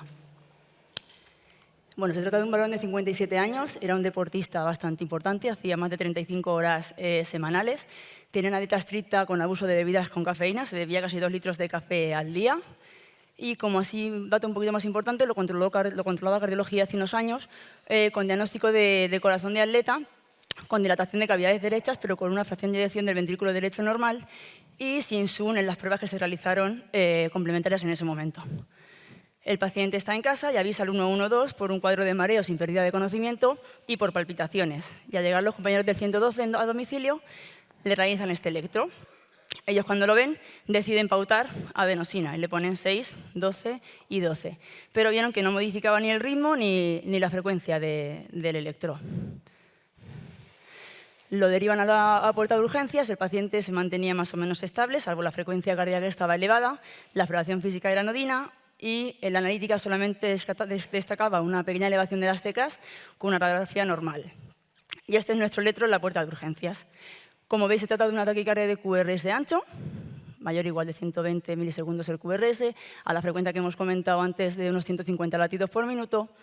Es bastante regular, aunque si incidimos un poquito en la imagen del electro, algunos QRS son ligeramente irregulares en algunas zonas. Hay una desviación extrema del eje, es negativo en 1 y en AVF, y una imagen de bloqueo de rama derecha en V1. Esta es la cara que se nos quedó a nosotros en urgencias, incluso pensamos salir corriendo de la observación y dejar allí al paciente, pero bueno, es broma. Tenemos que tener en cuenta que toda taquicardia de QRS ancho es un diagnóstico difícil, que requiere un tratamiento urgente y que aparte tenemos la presión de que estamos en un servicio de urgencias y que probablemente, aparte de este paciente, tengamos unos 7 u 8 más esperando para que lo atendamos nosotros. Vale, como diagnóstico diferencial, inicialmente nos basamos sobre todo en las taquicardias de QRS ancho regular, aunque quizá por esa pequeña irregularidad podríamos pensar que se trata de una fibrilación auricular con conducción aberrante. Dentro de las regulares, obviamos los fármacos antiarrítmicos y las anomalías electrolíticas por los antecedentes que el paciente que no tenía ni tomaba medicación ni la analítica estaba normal. Vale, pues podemos pensar que se trata de una fibrilación auricular con conducción aberrante. Pues inicialmente este ritmo es un ritmo más irregular que regular y si hay alguna regularidad suele ser bastante breve, por lo que lo descartamos. Un síndrome de prescitación o taquicardia por reentrante auriculoventricular antidrómica, pues se caracterizan sobre todo porque tienen un PR corto, el QRS suele ser ancho, los QRS suelen ser anchos, si hay un síndrome de prescitación tenemos una onda delta, las P suelen ser retrógradas, la AVR suele ser positiva y suele tener sobre todo concordancia positiva. Si hay concordancia negativa lo descarta. Por lo tanto, solamente coincidía con nuestro paciente de que el QRS era ancho y la AVR era positiva. Por lo tanto, también descartamos este diagnóstico. ¿Una taquicardia supraventricular con conducción aberrante o bloqueo de rama funcional? Tenemos que tener en cuenta que en este caso las ondas P con los QRS suelen ser constantes. Hay una morfología del QRS similar a tanto en la taquicardia como en ritmo sinusal. Hay una uniformidad del intervalo ST y de la onda T y no suele haber concordancia. Nuestro paciente en principio coincidía que no tenía concordancia en las precordiales. Como dato así importante y diagnóstico para ver si es una taquicardia supraventricular, nos tenemos que fijar en V1 o en V6. Si en la V1, en la imagen de bloqueo de rama derecha, tenemos una RR', donde la R inicial es más pequeña que la segunda, es más sugestivo de taquicardia supraventricular. Y en la V6, si la relación entre la R y la S es mayor de 1, también es más sugestivo de taquicardia supraventricular, cosa que nuestro paciente no lo tenía. Finalmente, nuestro último diagnóstico, que es el que pensamos que podía tener el paciente, es de taquicardia ventricular monomorfa. Vale, para esto, como hemos comentado ya durante todo el día de hoy, hay diferentes criterios. ¿Vale? Nos basamos en los que se suelen utilizar un poquito más, que es el de Brugada y el de Berekei. Y nuestro paciente, en principio, pues, no tenía complejos, tenía complejos RS en precordiales. Podemos ver que con el tema de la disección auriculoventricular, como hemos dicho a lo largo del día de hoy, que son pequeñas ondas PES que pueden alternarse por delante y por detrás del QRS, pero que no siempre están en menor frecuencia que los QRS, podemos ver que esta pequeña mueca que se ve aquí, ahí podrían tratarse de esas ondas PES y podríamos pensar que se trata de una disección auriculoventricular. Y dentro de la morfología de bloqueo de rama derecha tenemos la imagen esa de de RS-R' en V1, donde la R inicial suele ser mayor que la R secundaria y que la relación entre la R y la S es menor de 1 en V6. Y con los de Berekeret se fijan sobre todo en la derivación AVR, donde hay una onda R inicial positiva y que ese ancho suele medir más de 40 milisegundos. Otra de las características de taquicardia ventricular es que se suele tener una desviación del eje extrema. Y también es que se permite en algunas ocasiones una irregularidad, pero sobre todo entre RR de unos 50 milisegundos. Vale, así como dato, si nos podemos quedar con esta imagen, dentro de la V1, ¿vale? Para diagnosticar la taquicardia ventricular, acordaros de la imagen esta del conejito, de las orejas, ¿vale? Si vemos que como la orejita de la derecha suele estar más baja, que corresponde a la R secundaria, que es más bajita que la primaria, se trata más de una taquicardia ventricular que de una supraventricular. Vale, como hemos comentado antes, hay muchos criterios para el tema de la taquicardia ventricular. Los más utilizados suelen ser, como hemos comentado, el de Brugada y el de Berekeret. Y como dato patognomónico de taquicardia ventricular, si aparecen los electros, disociación auriculoventricular o latidos de captura y de fusión, son bastante sugestivos de que estamos ante una taquicardia ventricular. Nuestro paciente, en uno de los electros que hicimos en urgencias, objetivamos un latido de fusión, por lo que nos encaminó sobre todo a que fuera una taquicardia ventricular. Bueno, los objetivos del tratamiento para las taquicardias de QRS ancho son, en primer lugar, valorar la estabilidad hemodinámica. Esa debe ser nuestra prioridad. Tenemos que tener especial atención con aquellos pacientes que se presentan con frecuencias cardíacas elevadas, en torno a 200, y que presentan antecedentes de cardiopatía. Si la estabilidad está garantizada, después lo que haremos será intentar evaluar y ver cuál es el diagnóstico etiológico de la taquicardia, haciendo una breve historia clínica, sobre todo incidiendo en los antecedentes de cardiopatía estructural, evaluar el electro de 12 derivaciones, como ya ha explicado Carolina, y se ha visto también que las maniobras vagales y la adenosina pueden ayudarnos a orientarnos sobre el diagnóstico, pero tenemos que tener cuidado en administrarlo y, sobre todo, solo se debe aplicar en pacientes que se sospeche que puede ser una taquicardia supraventricular, por el riesgo de deterioro del paciente. Aquí os hemos puesto el algoritmo que ya ha salido durante todo el día, que nos recomienda la Sociedad Española de Cardiología sobre el manejo de las taquicardias con QRS ancho. Lo primero que tenemos que evaluar es si el paciente está hemodinámicamente estable. Si no lo está, el tratamiento de elección es el tratamiento eléctrico, haciendo una cardioversión eléctrica sincronizada de 100 julios. Incluso las guías nos recomiendan que si esta cardioversión no tiene éxito, administremos una descarga sin sincronizar. Posteriormente valoraremos los antecedentes de cardiopatía estructural y en general en urgencias nos vamos a manejar en esta parte del algoritmo. Tanto si el paciente tiene cardiopatía estructural o si sospechamos que pueda ser una taquicardia ventricular, siempre la etiología va a ser incierta. Y aquí el algoritmo lo que nos propone es, en primer lugar, valorar cuál es el riesgo de sedación. Si este es bajo, el tratamiento de elección es la cardioversión, con una recomendación clase 1. Si el riesgo de sedación es alto, utilizaremos fármacos. En primer lugar, procainamida y en segunda elección, amiodarona. ¿Qué pasó con nuestro paciente? Pues a nuestro paciente le administramos amiodarona y empezó a hipotensarse. Por lo que decidimos cardioversión eléctrica. Realizamos 3 choques, uno a 100 julios, un segundo a 150 y un tercero a 175. Y como veis, no conseguimos revertir la taquicardia. Comentamos al paciente con nuestro servicio de cardiología, que está a 80 kilómetros en Albacete, que nos recomendó hacer una cuarta descarga a 200 julios, administrar procainamida, pero no disponemos de ella en nuestro hospital. Iniciamos la perfusión de amiodarona y además nos recomendaron poner una dosis profiláctica de sulfato de magnesio. El paciente continuó inestable, precisó drogas de noradrenalina y finalmente lo trasladamos a la UCI coronaria.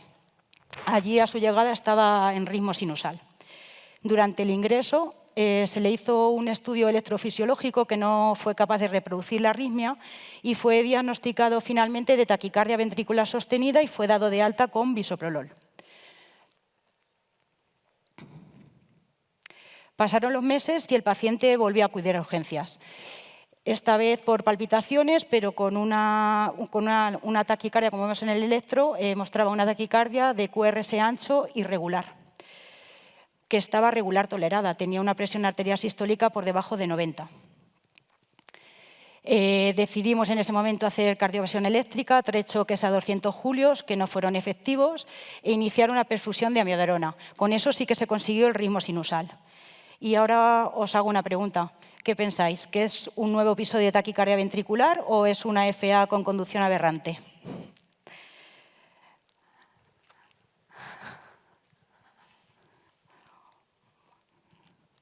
Lo tenemos claro ya, ¿no? Lo hemos estado viendo durante todo el día. Aquí podemos ver la disociación auriculoventricular con unas ondas P que están disociadas de los complejos QRS. Vemos también la positividad en AVR y los criterios morfológicos para taquicardia ventricular de la morfología de bloqueo de rama derecha. El paciente se trasladó de nuevo a la UCI coronaria. Allí tuvo un nuevo evento que respondió a verapamilo. El diagnóstico final fue de taquicardia ventricular idiopática que afectaba al fascículo posterior izquierdo y era irregular por el aumento del automatismo. Tenemos que comentar que el diagnóstico en nuestro paciente fue por el electro de superficie y por la respuesta que había tenido al verapamilo. Se hizo 2 estudios electrofisiológicos que no fueron capaces de reproducir la arritmia. El paciente fue dado de alta con verapamilo y no volvió a tener ningún evento. Casi para terminar, pues unas pinceladas de este tipo de taquicardia, decir que representan en torno al 15%, que se produce por un mecanismo de reentrada a nivel de la red Purkinje y que está inducida por las catecolaminas en situaciones como el ejercicio o el estrés. Como hemos visto, pues tiene características electrocardiográficas específicas, esa morfología de bloqueo de rama derecha y la desviación izquierda del eje. En general, son taquicardias que tienen un pronóstico benigno, que suelen responder a verapamilo, que se utiliza tanto en el tratamiento agudo como en la prevención de las recurrencias, aunque el tratamiento de elección va a ser la ablación.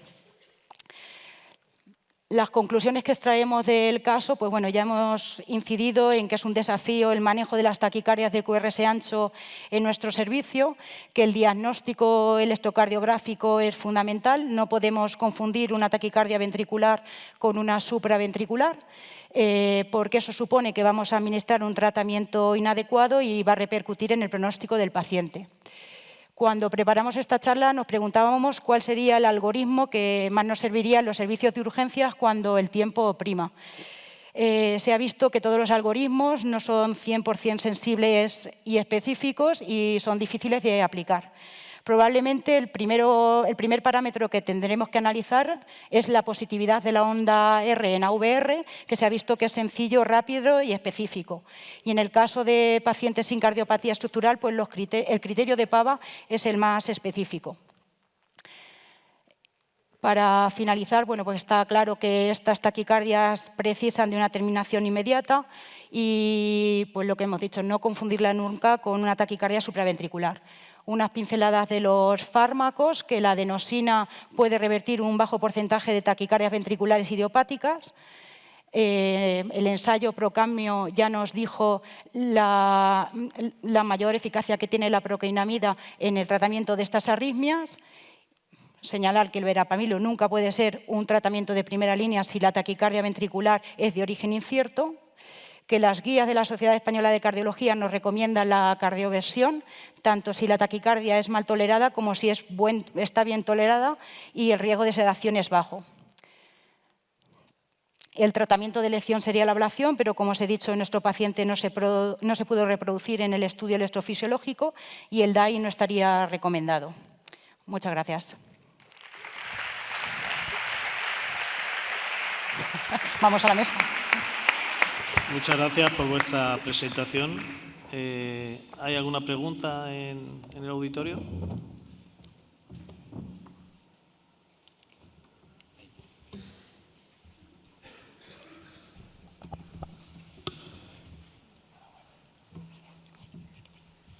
Hola. ¿Por qué el DAI no está recomendado? No lo entiendo. Porque es una taquicardia ventricular idiopática que el pronóstico es benigno y se llama además taquicardia ventricular sensible al verapamilo. Como hemos visto, se le puso un tratamiento adecuado y no volvió a tener eventos.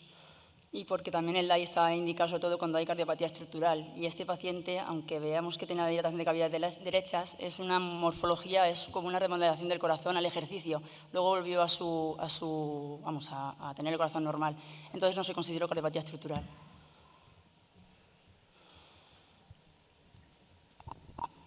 ¿Alguna pregunta más? ¿No? Vale, pues muchísimas gracias.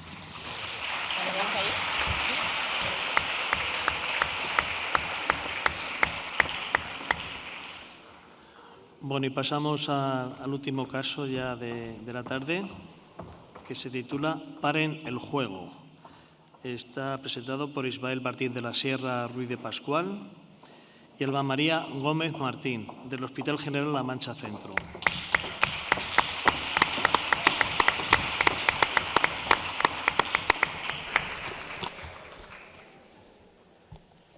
Buenas tardes. Como ya nos han presentado, nosotros vamos a presentar un caso titulado Paren el juego.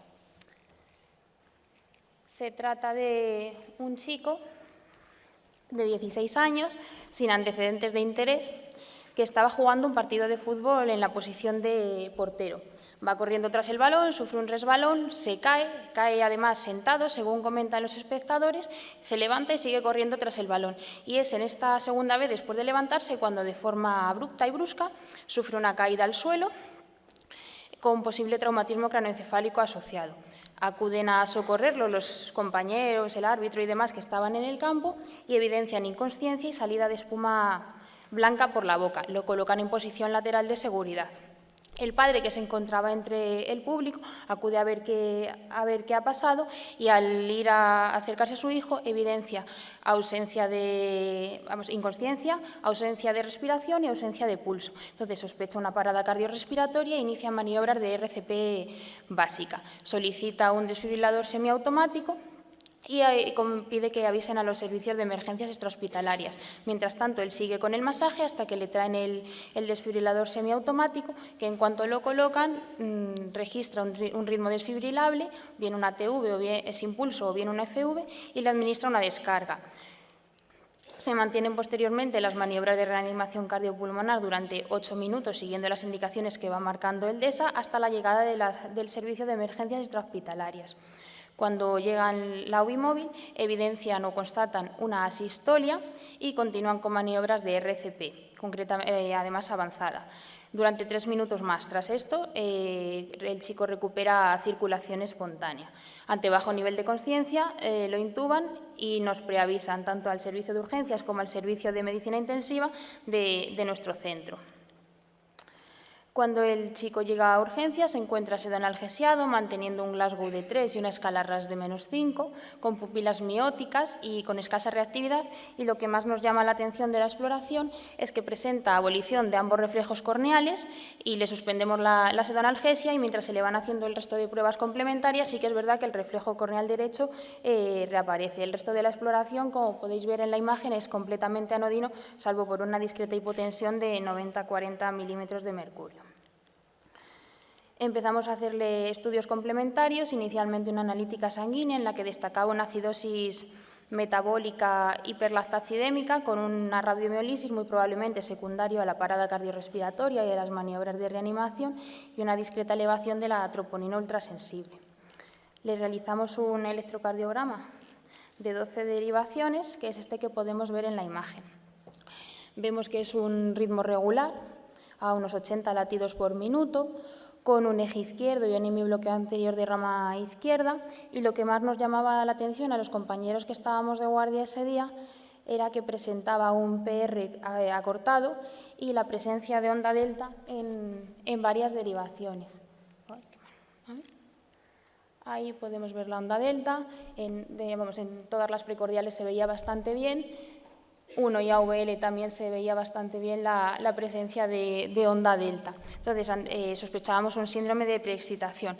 Es verdad que como contaban esa caída al suelo con un dudoso traumatismo cráneoencefálico asociado, además que previamente le habían colocado en posición lateral de seguridad porque había salido espuma blanca por la boca y demás, no podíamos descartar comicialidad y le hicimos un escáner cerebral de urgencia que descartaba cualquier patología estructural que pudiera explicar esa clínica que había tenido el chico. Se le hace también una radiografía de tórax que es completamente anodina. Y todo con estas pruebas iniciales en urgencias nos permite hacer el diagnóstico diferencial de la parada cardiorrespiratoria, descartándose con la regla neumotécnica famosa de las 4 T's y las 4 H's, el neumotórax a tensión, el taponamiento, los tóxicos, el tromboembolismo pulmonar y coronario, porque ahora comentaré que también se le hizo un angiotac, y con las 4 H's, pues la situación de hipovolemia, hipoxia, hipohiperpotasemia y la hipotermia, ya que todo eso estaba completamente normal. En el electro nos podíamos plantear el diagnóstico diferencial con todas estas entidades que vemos aquí en la imagen. El puntero este va regular. Fibrilación auricular, extrasistolia, un ritmo idioventricular acelerado u otros síndromes de preexcitación como el Langhans o el Levin. Pero es verdad que con el electro que tenemos nos parecía bastante evidente los datos de preexcitación compatible con un patrón de Wolff-Parkinson-White. El chico ingresa en la UCI. Pese a haber suspendido esa analgesia, ya estando en el box vital de urgencias, sigue presentando un Glasgow de 3 y además a las poquitas horas de ingreso, no llegó ni a la hora siquiera, nos avisa enfermería porque presenta un episodio de taquicardia regular, de QRS estrecho a un torno 150-170 latidos por minuto, del cual no hay registro porque fue muy breve, y acompañado además de una exploración neurológica que consistía en una midriasis reactiva bilateral, ausencia de reflejos corneales bilaterales, temblor generalizado y una posición de descerebración. Le realizamos un nuevo electro al ingreso en UCI, en el que seguía presentando signos de preexcitación, con el PR acortado y las ondas delta que se veían de nuevo pues, en todas las precordiales, en 1 y en AVL. Y en la cara inferior también son bastante visibles, y ahí es cuando le completamos el estudio con un ecocardiograma transtorácico que descartaba cualquier tipo de patología estructural, un angiotac que descartó TEP, pese a que el dímero de ella desde la urgencia era completamente anodino, y dada la exploración neurológica que tenía y el antecedente de ese del dudoso traumatismo craneoencefálico, le hicimos un electroencefalograma y una resonancia magnética. En el electroencefalograma sí que vimos una encefalopatía difusa leve y una discreta actividad epileptiforme localizada en el área focal, pero que es verdad que justo cuando se le hace el electrocardiograma ya estaba en las fases finales de la crisis y apenas persistía. Y en la resonancia sí que destacaba lesiones talámicas bilaterales, como se pueden ver en la imagen, simétricas, que comentaban los radiólogos que les impresionaba que pudiera ser secundario a la encefalopatía hipopsicoisquémica, secundario a los minutos de parada cardiorrespiratoria. Entonces, iniciamos maniobras de neuroprotección con control estricto de la temperatura, tratamiento anticomicial, beta bloqueo, y es verdad que en los siguientes días el chico evolucionó favorablemente a nivel neurológico, despertó y nos permitió hacer el destete de la ventilación mecánica y la extubación al 5.º día. El electro seguía presentando datos de preexcitación, igual que los electros que ya hemos comentado, y lo comentamos con la unidad de arritmias del centro de referencia. Le hicieron un estudio electrofisiológico y se vio que tenía una vía accesoria posteroseptal derecha que se ablacionó y fue exitosa. Después el chico ha estado en seguimiento por cardiología, neuro, arritmias, y además se comentó con la unidad de daño cerebral porque neurológicamente le había quedado de forma residual una leve disartria y poco más, y poquito a poco ha ido recuperando y en la actualidad se encuentra recuperado al completo.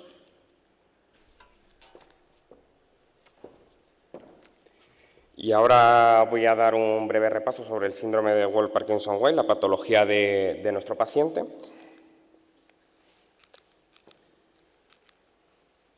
En el que básicamente pues, en un corazón normal la aurícula y los ventrículos se encuentran aislados eléctricamente, a excepción por el nodo auriculoventricular, que es el que hace de nexo, contacta con las aurículas con los ventrículos.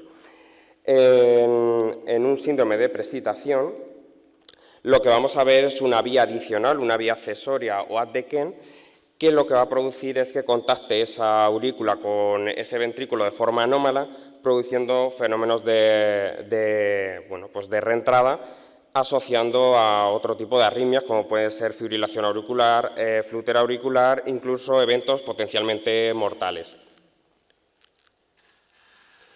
Simplemente, para repasar los mecanismos de reentrada ortodrómica y antidrómica, en el mecanismo de reentrada ortodrómica vemos que la estimulación, o sea, ese impulso eléctrico de las aurículas va a bajar a los ventrículos por una vía normal, por el nodo auriculoventricular, y luego posteriormente va a ascender de nuevo a las aurículas por esa vía accesoria. Es por eso que será una taquicardia con un QRS estrecho. Sin embargo, la reentrada antidrómica sucederá todo lo contrario. Aparecerá ese impulso eléctrico de las aurículas, va a bajar y va a descender a los ventrículos a través de la vía accesoria de forma anómala, ¿no? Y va a ascender de nuevo a las aurículas a través del nodo auriculoventricular. Esto va a causar un QRS ancho y datos importantes de precipitación. Por otro lado, tendremos que diferenciar dos conceptos clave, el patrón de Wolff-Parkinson-White y el síndrome de Wolff-Parkinson-White. Ambas entidades son bastante infrecuentes, siendo el síndrome de Wolff-Parkinson-White más infrecuente, estamos hablando de una incidencia de 0,07-0,25%, y en el que el patrón de Wolff-Parkinson-White vamos a ver en el registro electrocardiográfico un PR corto, un QRS ancho y presencia de la onda delta. Si además se asocia a eventos arritmogénicos, vamos a pasar a llamarlo síndrome de Wolff-Parkinson-White. Y ya por último, para concluir y como relevancia clínica de este caso, comentar que este síndrome está asociado a arritmias supraventriculares, que pueden llegar a ser como taquicardias por reentrada auriculoventricular, fibrilación auricular, flúter auricular, y que pueden llegar a causar incluso la muerte súbita. Por lo tanto, la importancia de ese diagnóstico precoz. Vamos a tener que hacer un adecuado estudio electrofisiológico posteriormente y ablación de la vía accesoria, que tendrá excelentes resultados. Recalcar otra vez la diferenciación entre el patrón y el síndrome de Wolff-Parkinson-White, que el síndrome de Wolff-Parkinson-White va a tener esos eventos arritmogénicos y que son ambas entidades bastante infrecuentes. También comentar que suele verse más en infancia y adolescencia. Se debería de identificar y dar ese abordaje de las secuelas tras el episodio, como en este caso. Y por último, y no menos importante, pues la importancia de dar ese abordaje multidisciplinar que se lleva a cabo con este paciente. Esta es la bibliografía que hemos empleado y nada, muchas gracias por su atención.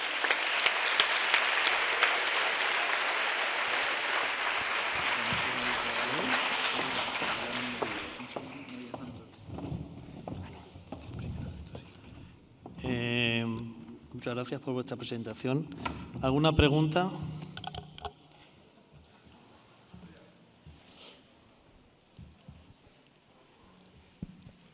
Hola, buenas tardes, noches. Enhorabuena por vuestro caso, magnífico, pero tenemos una impresión así visual. ¿Podríais poner la placa de toras?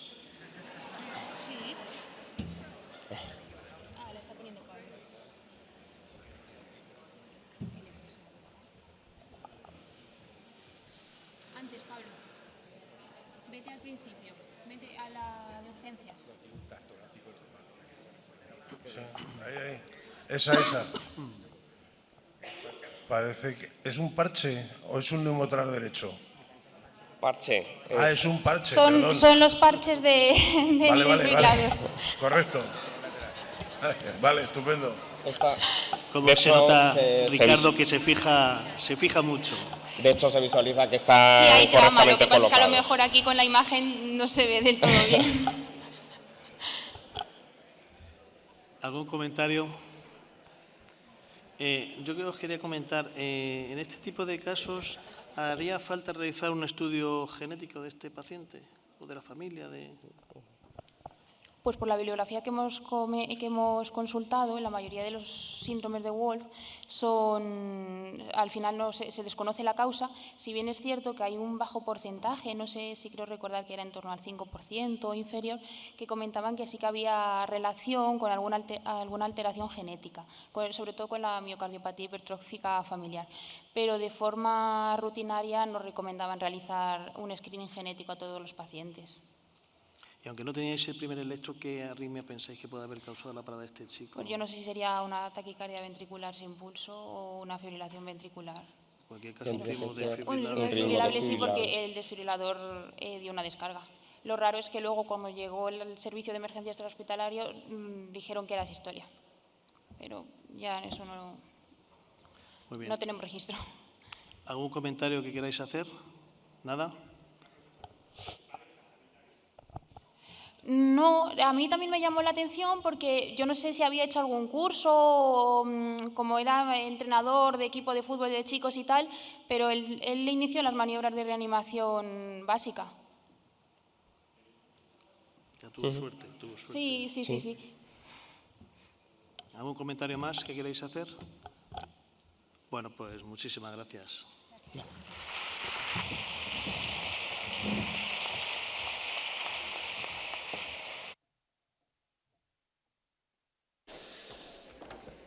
Antes de proceder a la entrega de premios, si recordáis, prejornada hubo un sorteo en redes sociales, ¿de acuerdo?, que se sorteó este libro, la nueva edición del Murillo, y, bueno, voy a anunciar a la ganadora.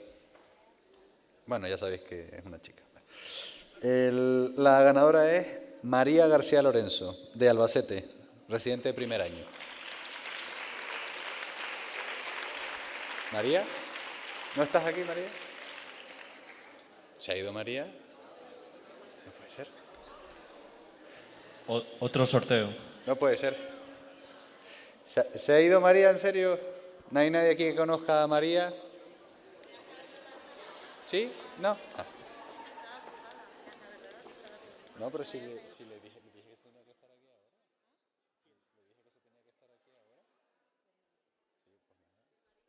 ¿Eres tú?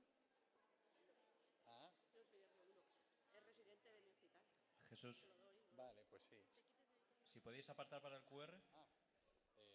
Sí. Sinatil. Un segundín. No, se lo das tú misma si quieres, porque es que la entrega era ahora de premio. Nada, ¿eres tú su adjunta? Sí. Vale, bueno, recibe el premio pues su adjunta, ¿de acuerdo? Así que un aplauso, por favor. A María. No me voy a quedar yo, ¿eh? Vale.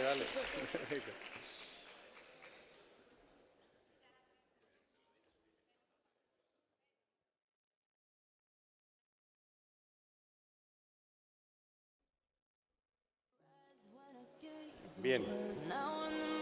Hola de nuevo. Bueno, se van a dar dos premios. El segundo premio, que lo va a entregar Alejandra, es para vasoespasmo parece tromboes.